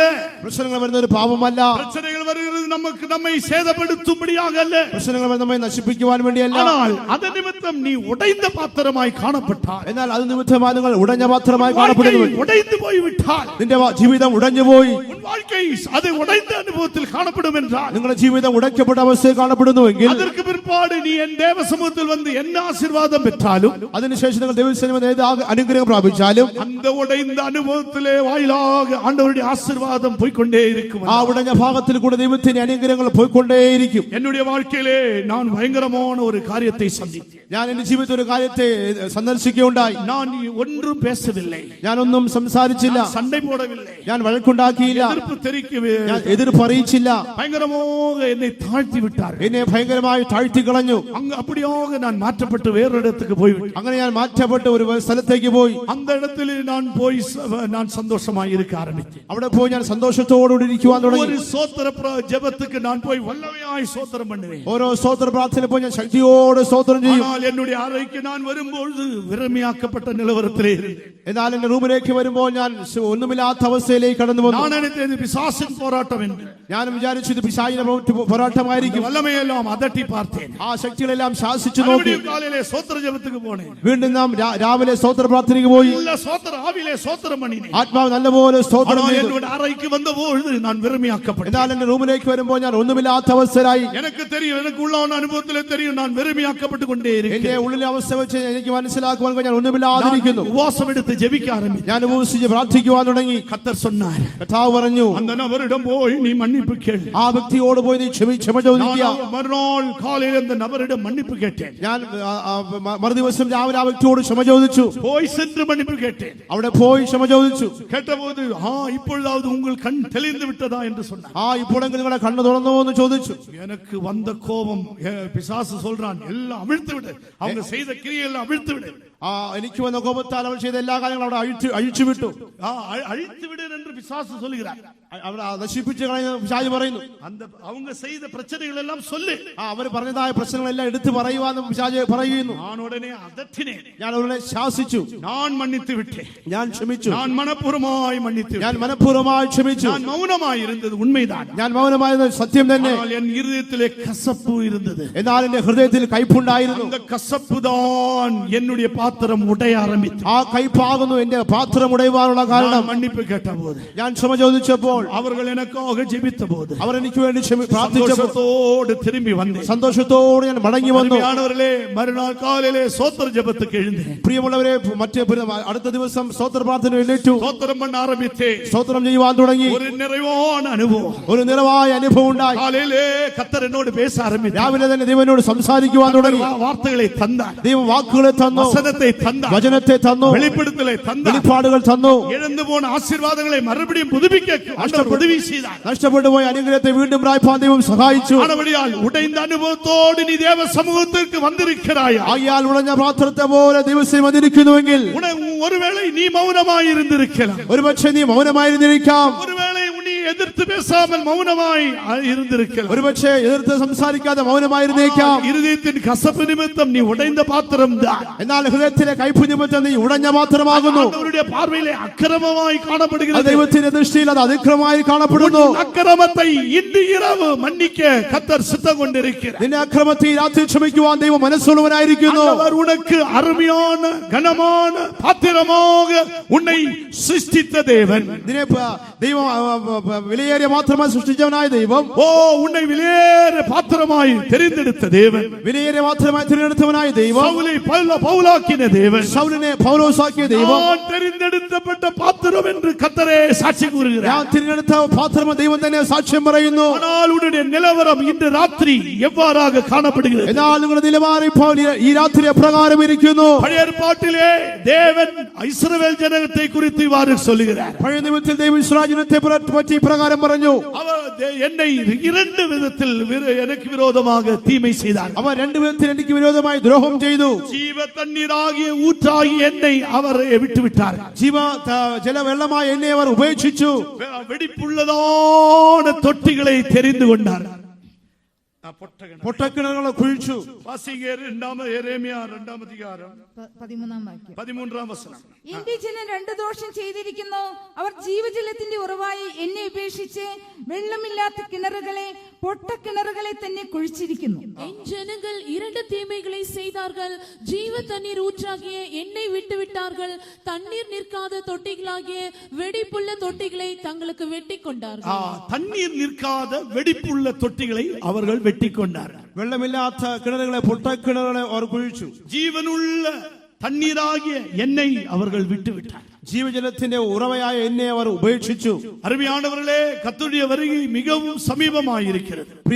പ്രിയമുള്ളവരെ, കർത്താവിന്റെ വരവ് ഏറ്റവും സമീപിച്ചിരിക്കുന്നു. நீங்கள் உங்கள் பாத்திரம் எவ்வாறு இருக்கிறது? നിങ്ങളുടെ പാത്രം എങ്ങനെയിരിക്കുന്നു? ஒருவேளை சோதனை நிமித்தம் அது உடைந்து போயிருக்கலாம். ഒരുപക്ഷെ ശോധന നിമിത്തമായി ഉടഞ്ഞിരിക്കാം. ஒருவேளை நீங்கள் யாருக்கும் தீமை செய்யவில்லை, ஆனால் தீமை வந்தபோது உடைந்து போய்விட்டோம். ഒരുപക്ഷെ നിങ്ങൾ ആർക്കും ദോഷം ചെയ്തിട്ടില്ല, പക്ഷേ തിന്മ നിമിത്തമായി അത് ഉടഞ്ഞിരിക്കാം. ஆனால் இன்று இரவு அந்த பாத்திரத்தை செப்பனிடும்படியாக, എന്നാൽ ഇന്ന് രാത്രികാലം ആ പാത്രത്തെ ശരിയാക്കുവാൻ, இந்த இரவு உன்னுடைய பாத்திரத்தை சரி செய்யும்படியாக, ഇന്ന് രാത്രി ആ പാത്രത്തെ ശരിയാക്കുവാൻ இயேசுவும் பரிசுத்த ஆவியானவர் நம்மத்திலே உலாவிக் கொண்டிருக்கிறார். எத்தனை பேர் ஆவியிலே உணர்றீர்கள்? യേശു പരിശുദ്ധാത്മാവ് നമ്മുടെ മധ്യ ഉലാവിക്കൊണ്ടിരിക്കുന്നു. എത്ര പേർ ആത്മാവിൽ അറിയുന്നു? கோயிலுக்கு வருகிறீர்கள், உண்மைதான். കൂട്ടങ്ങൾക്ക് വരുന്നു, സത്യം തന്നെയാണ്. தேவாலயத்துக்கு வருகிறீர்கள், உண்மைதான். ദേവാലയത്തിലേക്ക് വരുന്നു, സത്യം തന്നെയാണ്. ஆனால் உன்னுடைய பாத்திரத்தின் நிலவரத்தை ஆண்டவர் இன்றைய ராத்திரி உனக்கு எச்சரித்துக் கொண்டிருக்கிறார். നിങ്ങളുടെ പാത്രത്തിന്റെ അനുഭവത്തെ ദൈവം നിങ്ങളെ മുന്നറിയിക്കുന്നു. உன்னுடைய உடைந்து போன பாத்திரமாய் இருந்தால் ஆண்டவருடைய ஆசீர்வாதம் நிற்கவே நிற்காது. നിങ്ങളുടെ പാത്രം ഉടഞ്ഞ പാത്രമാകുന്നെങ്കിൽ ദൈവത്തിന്റെ അനുഗ്രഹം അവിടെ നിൽക്കുകയില്ല. அப்படியால் தான் நீ ஆவிக்குரிய ஆசீர்வாதங்கள் எல்லாம் இழந்தவளாய் காணப்படுகிறாய். അത് നിമിത്തമായി ദൈവത്തിന്റെ അനുഗ്രഹങ്ങൾ പെട്ടവനായി കാണപ്പെടുന്നു. பிசாசு கிரியை செய்து என்று சொல்லாதே. പിശാച് പ്രവർത്തിക്കുന്നു എന്ന് പറയാതെ, பிசாசு வல்லமை என்னுடைய ஆவிக்குரிய ஜீவிதத்துக்கு விரோதமாய் கிரியை செய்து என்று சொல்லாதே. പിശാചിന്റെ ആത്മീയ ജീവിതത്തിന് വിരോധമായി പ്രവർത്തിക്കുന്നു പറയാതെ, பிசாசின் வல்லமையை தகர்க்கும்படியாக கர்த்தர் உன்னை அபிஷேகித்திருக்கிறார். പിശാചിന്റെ ശക്തിയെ തകർക്കുവാൻ കർത്താവ് അഭിഷേകം ചെയ്തിരിക്കുന്നു. இன்றைக்கு ராத்திரி நீ உடைந்த பாத்திரமாய் இருப்பாய். ഇത് രാത്രി നിങ്ങൾ ഒരു ഉടഞ്ഞ പാത്രമായിരിക്കുന്നുവെങ്കിൽ പാത്രത്തെ വണയുന്നതാണ് കർത്തരിடம் നീ ഒപ്പുകൊടുപ്പാய் എന്ന്. നിങ്ങളെ മെനഞ്ഞതായ പാത്രം മെനഞ്ഞതായ കർത്താവിനകത്തിൽ സമർപ്പിക്കുന്നുവെങ്കിൽ, ജീവിതത്തെ കർത്തരിடம் ഒപ്പുകൊടുப்பாய் എന്ന്. ജീവിതത്തെ കർത്താവിനകത്തിൽ സമർപ്പിക്കുന്നുവെങ്കിൽ கர்த்தர் மறுபடியும் உன்னை வணைந்து உடைந்த அனுபவத்தை எல்லாம் மாற்ற வல்லமுள்ள தேவன் நம்முடைய தேவன். കർത്താവ് മനോഹരമായി മെനഞ്ഞ് നിങ്ങളെ ഉടഞ്ഞ അനുഭവത്തെ മാറ്റുവാൻ ശക്തിയുള്ളവനായിരിക്കുന്നു. மறுபடியும் உங்களை புதுப்பிக்க விரும்புகிறார். വീണ്ടും അവൻ പുതുപ്പിക്കുവാൻ ആഗ്രഹിക്കുന്നു. ஆண்டவருடைய பக்கமாக இழுத்துக் கொள்ளும்படியாய் விரும்புகிறார். വീണ്ടും ദൈവത്തിന്റെ പക്ഷമായി തിരിക്കുവാൻ ദൈവം ആഗ്രഹിക്കുന്നു. அப்படியால் தான் இப்படிப்பட்ட ஒரு சுவிசேஷ கூட்டத்தை ஏற்படுத்தியிருக்கிறார். അതുകൊണ്ടാണ് ഇങ്ങനത്തെ ഒരു സുവിശേഷ കൂട്ടം ഇവിടെ ക്രമീകരിച്ചിരിക്കുന്നത്. ஆத்மாவை நேசித்தவர் ஏற்படுத்தியிருக்கிறார். നിങ്ങളുടെ ആത്മാവിനെ സ്നേഹിച്ചവർ ക്രമീകരിച്ചിരിക്കുന്നു. நீ வருவாயா, അവന്റെ പക്ഷത്തിലേക്ക് നീ വരുവീൻ. அவருடைய பக்கமாய் வருவாயா, അവന്റെ പക്ഷത്തിലേക്ക് വരുവീൻ. ஆண்டவரே நான் உடைந்த நொறுங்குண்ட அனுபவத்திலே இருக்கிறேன். കർത്താവേ, ഞാൻ തകർന്നു നുറിയമായ ഒരു അനുഭവത്തിൽ ഇരിക്കുന്നു. என்னை உருவாக்குவையா, എന്നെ ഉരുവാക്കണമേ. ஓ என்னை செப்பனிட வேண்டுமே. എന്നെ ശരിയാക്കണമേ. இனி உம்முடைய ஆசீர்வாதத்தை நான் இழந்து போக கூடாது. ഇനി ഞാൻ നിന്റെ അനുഗ്രഹത്തെ നഷ്ടപ്പെടുത്തുവാൻ പാടില്ല. ஓ இனி என்னுடைய ஆசீர்வாதம், தேவன் தருகிற ஆசீர்வாதத்தை நான் இழந்து விடவே கூடாது. ദൈവം തരുന്ന അനുഗ്രഹത്തെ ഞാൻ നഷ്ടപ്പെടുത്തുവാനേ പാടില്ല. ஓ ഉന്നതமான സകലവിധமான ആശീർവാദങ്ങളാൽ கர்த்தர் நம்மை நிறைத்திருக்கிறார். സ്വർഗ്ഗത്തിലെ സകലവിധമായ ആത്മീയ അനുഗ്രഹത്തെ കർത്താവ് നമ്മെ അനുഗ്രഹിക്കുന്നു. യേശു சொன்னார், ദൈവം യേശു പറഞ്ഞു, മത്തായി സുവിശേഷം 6-ാം അധികാരം 33-ാം വചനത്തിലെ, മത്തായിയുടെ സുവിശേഷം 6-ാം അധ്യായത്തിൽ 33-ാമത്തെ വാക്യത്തിൽ, முதலாவது தேவனுடைய ராஜ்யத்தையும் நீதியும் தேடு, அப்பொழுது இவைகளெல்லாம் கூட கொடுக்கப்படும். ഒന്നാമതായിട്ട് ദൈവത്തിന്റെ രാജ്യത്തെയും നീതി അന്വേഷിക്കുക, അതോടുകൂടി ഇതെല്ലാം നിങ്ങൾക്ക് ലഭിക്കും. முதலாவது நீ தேட வேண்டியது கர்த்தருடைய ராஜ்யம் நீதியும். ഒന്നാമതായി നിങ്ങൾ അന്വേഷിക്കുന്ന ദൈവത്തിന്റെ രാജ്യത്തെയും നീതിയെയും. ஆனால் நாம் இப்போது என்ன செய்கிறோம்? എന്നാൽ നാം ഇപ്പോൾ എന്ത് ചെയ്യുന്നു? உதாரணமாய் ஒரு கார் வாங்க வேண்டும் என்றால், ഉദാഹരണമായി ഒരു കാർ മേടിക്കണമെങ്കിൽ நாம் எப்படி ஜெபிப்போம்? നാം എങ്ങനെ പ്രാർത്ഥിക്കും? டொயோட்டா கார் நம்முடைய மனதிலே வந்துவிடும். നാം അന്വേഷിക്കുന്ന കാർ ആദ്യം നമ്മുടെ മനസ്സിൽ വരും. மனதிலே வந்து அப்படியே நிற்கும். ആ മനസ്സിൽ വന്നത് അങ്ങനെ നിൽക്കും, இருதயத்தில் நிற்கும், ഹൃദയത്തിൽ അങ്ങനെ നിൽക്കും. ஆண்டவரே எனக்கு இந்த டொயோட்டா தாரும். കർത്താവ്, എനിക്ക് ഈ ടൊയോട്ട കാർ തരണമേ എന്ന് പറയും. கர்த்தருடைய வருகை மட்டும் டொயோட்டா கார் கிடைக்கவே கிடைக்கும். കർത്താവിന്റെ വരവരെയും ടൊയോട്ട കാർ കിട്ടുകയില്ല. நான் ஜெபித்தேன், கர்த்தர் ஏன் கேட்கவில்லை? ഞാൻ പ്രാർത്ഥിച്ചു, കർത്താവ് എന്തുകൊണ്ട് കേട്ടില്ല? ஏனென்றால் உன் மனதிலே டொயோட்டா கார் இருந்தது, இயேசு இல்லை. എന്തുകൊണ്ടാണ് നിങ്ങളുടെ ഹൃദയത്തിൽ ടൊയോട്ട കാർ ഉണ്ടായിരുന്നു, യേശു ഉണ്ടായിരുന്നില്ല?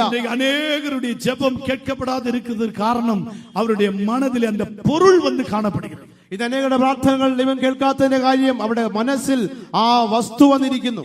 இயேசு என்ன சொன்னார்? യേശു എന്ത് പറയുന്നു? முதலாவது தேவனுடைய ராஜ்யத்தை தேடு, ഒന്നാമത് ദൈവത്തിന്റെ രാജ്യത്തെ അന്വേഷിക്കുകയും நீதியை தேடு, അവന്റെ നീതി അന്വേഷിക്കുക. அப்பொழுது இந்த டொயோட்டா கார் கூட கொடுக்கப்படும். അപ്പോൾ ഈ ടൊയോട്ട കാറും കൂടെ ലഭിക്കും, வீடும் கூட கொடுக்கப்படும், വീടും കൂടെ ലഭിക്കും, எல்லா விதமான ஆசீர்வாதம் கொடுக்கப்படும். എല്ലാവിധമായ അനുഗ്രഹങ്ങൾ നൽകപ്പെടും. பிசாசு அநேக பிள்ளைகளை வஞ்சித்துக் கொண்டிருக்கிறார். ഇപ്പോൾ പിശാച് അനേക മക്കളെ വഞ്ചിക്കുന്നു. பொருளை ஆவியிலே கொண்டு வந்து, ചില വസ്തുക്കളെ ചിന്തയിൽ കൊണ്ടുവന്നിട്ട് இருதயத்திலே கொண்டு வந்து ഹൃദയത്തിൽ കൊണ്ടുവന്ന് ஜெபிக்க வைக்கிறார்.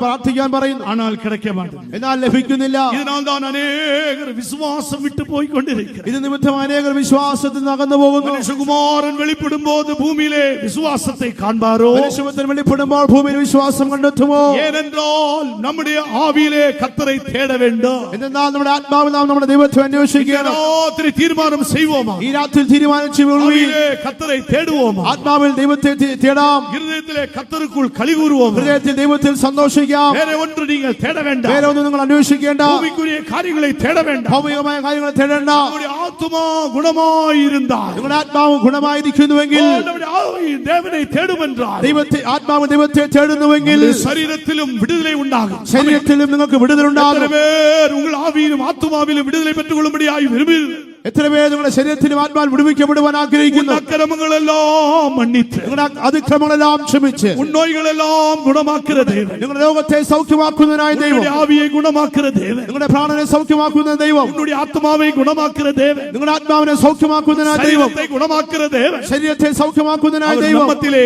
ഉലാവിക്കൊണ്ടിരിക്കുന്നു. അവൻ നമ്മുടെ മധ്യത്തിൽ ഉലാവിക്കൊണ്ടിരിക്കുന്നു. ആവിയിലെ ഉണർന്ന് എത്ര പേർ ആത്മാവിൽ അറിയുന്നു? കണ്ണുകളെ മൂടുക, കണ്ണുകളെ അടയ്ക്കുവീൻ. ആണ്ടവരേ, ഞാൻ പിശാചിനെ വഞ്ചിத்து விட்டதே. ദൈവമേ പിശാചിനെ വഞ്ചിച്ചു കളഞ്ഞു.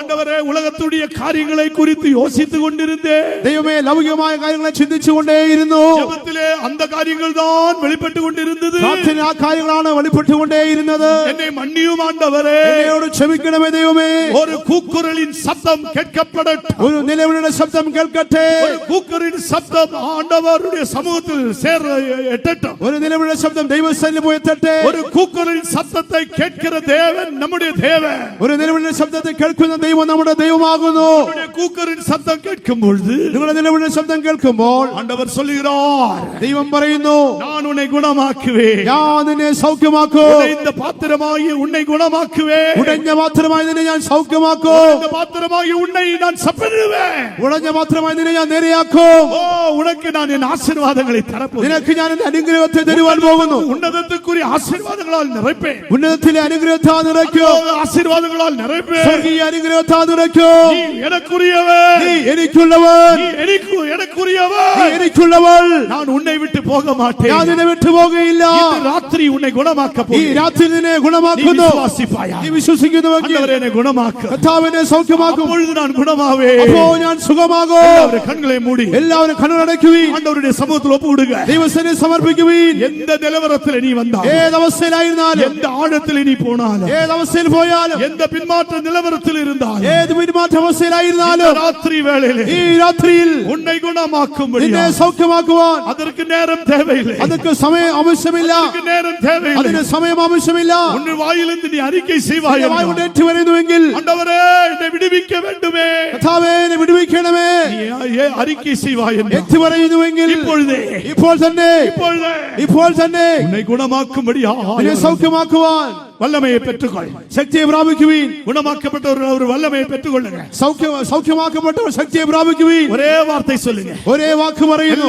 எல்லாரும் வாயை திறந்து சொல்லுங்க. എല്ലാവരും വായ് തുറന്ന് പറയുവീൻ. ஆண்டவரே, என்னை குணமாக்கு. ദൈവമേ എന്നെ സൗഖ്യമാക്കണമേ. என் ஆவி அலைந்து திரிந்து இருக்கிறது. എന്റെ ആത്മാവ് അലഞ്ഞു തിരിഞ്ഞിരിക്കുന്നു. என்னை குணமாக்கும் ஆண்டவரே. എന്നെ സൗഖ്യമാക്കണമേ. உம்மை தேட, നിന്നെ അന്വേഷിക്കുവാൻ, உம்முடைய சமூகத்தை நாட, നിന്റെ സന്നിധിയെ അന്വേഷിച്ചേടുവാൻ, உம்முடைய முகத்தை பார்க்க, നിന്റെ മുഖത്തെ കാണുവാൻ என் ஆவியை சுத்திகரியும் എന്റെ ஆண்டவரே. ആത്മാവിനെ ശുദ്ധീകരിക്കണമേ. ஆத்மாவை குணமாக்கு. എന്റെ ആത്മാവിനെ സൗഖ്യമാക്കണമേ. என்னுடைய ஆத்மாவை குணமாக்கு. എന്റെ ആത്മാവിനെ സൗഖ്യമാക്കണമേ.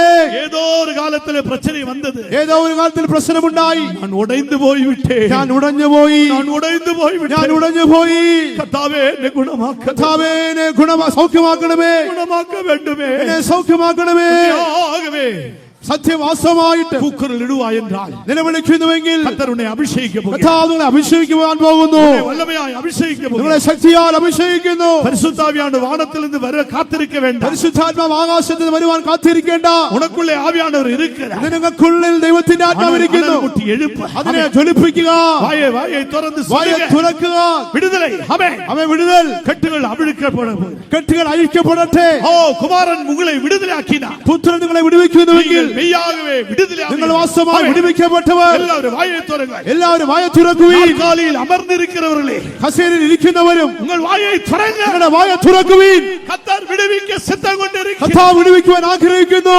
நீ ഇங்கிருந்து പോകുമ്പോൾ നിങ്ങൾ ഇവിടുന്ന് പറന്ന് വളർന്നു പോകുമ്പോൾ பாத்திரம் சப்பனிட்டப்பட்ட നിങ്ങളുടെ பாத்திரம். പാത്രങ്ങൾ നേരെയാക്കപ്പെടട്ടെ.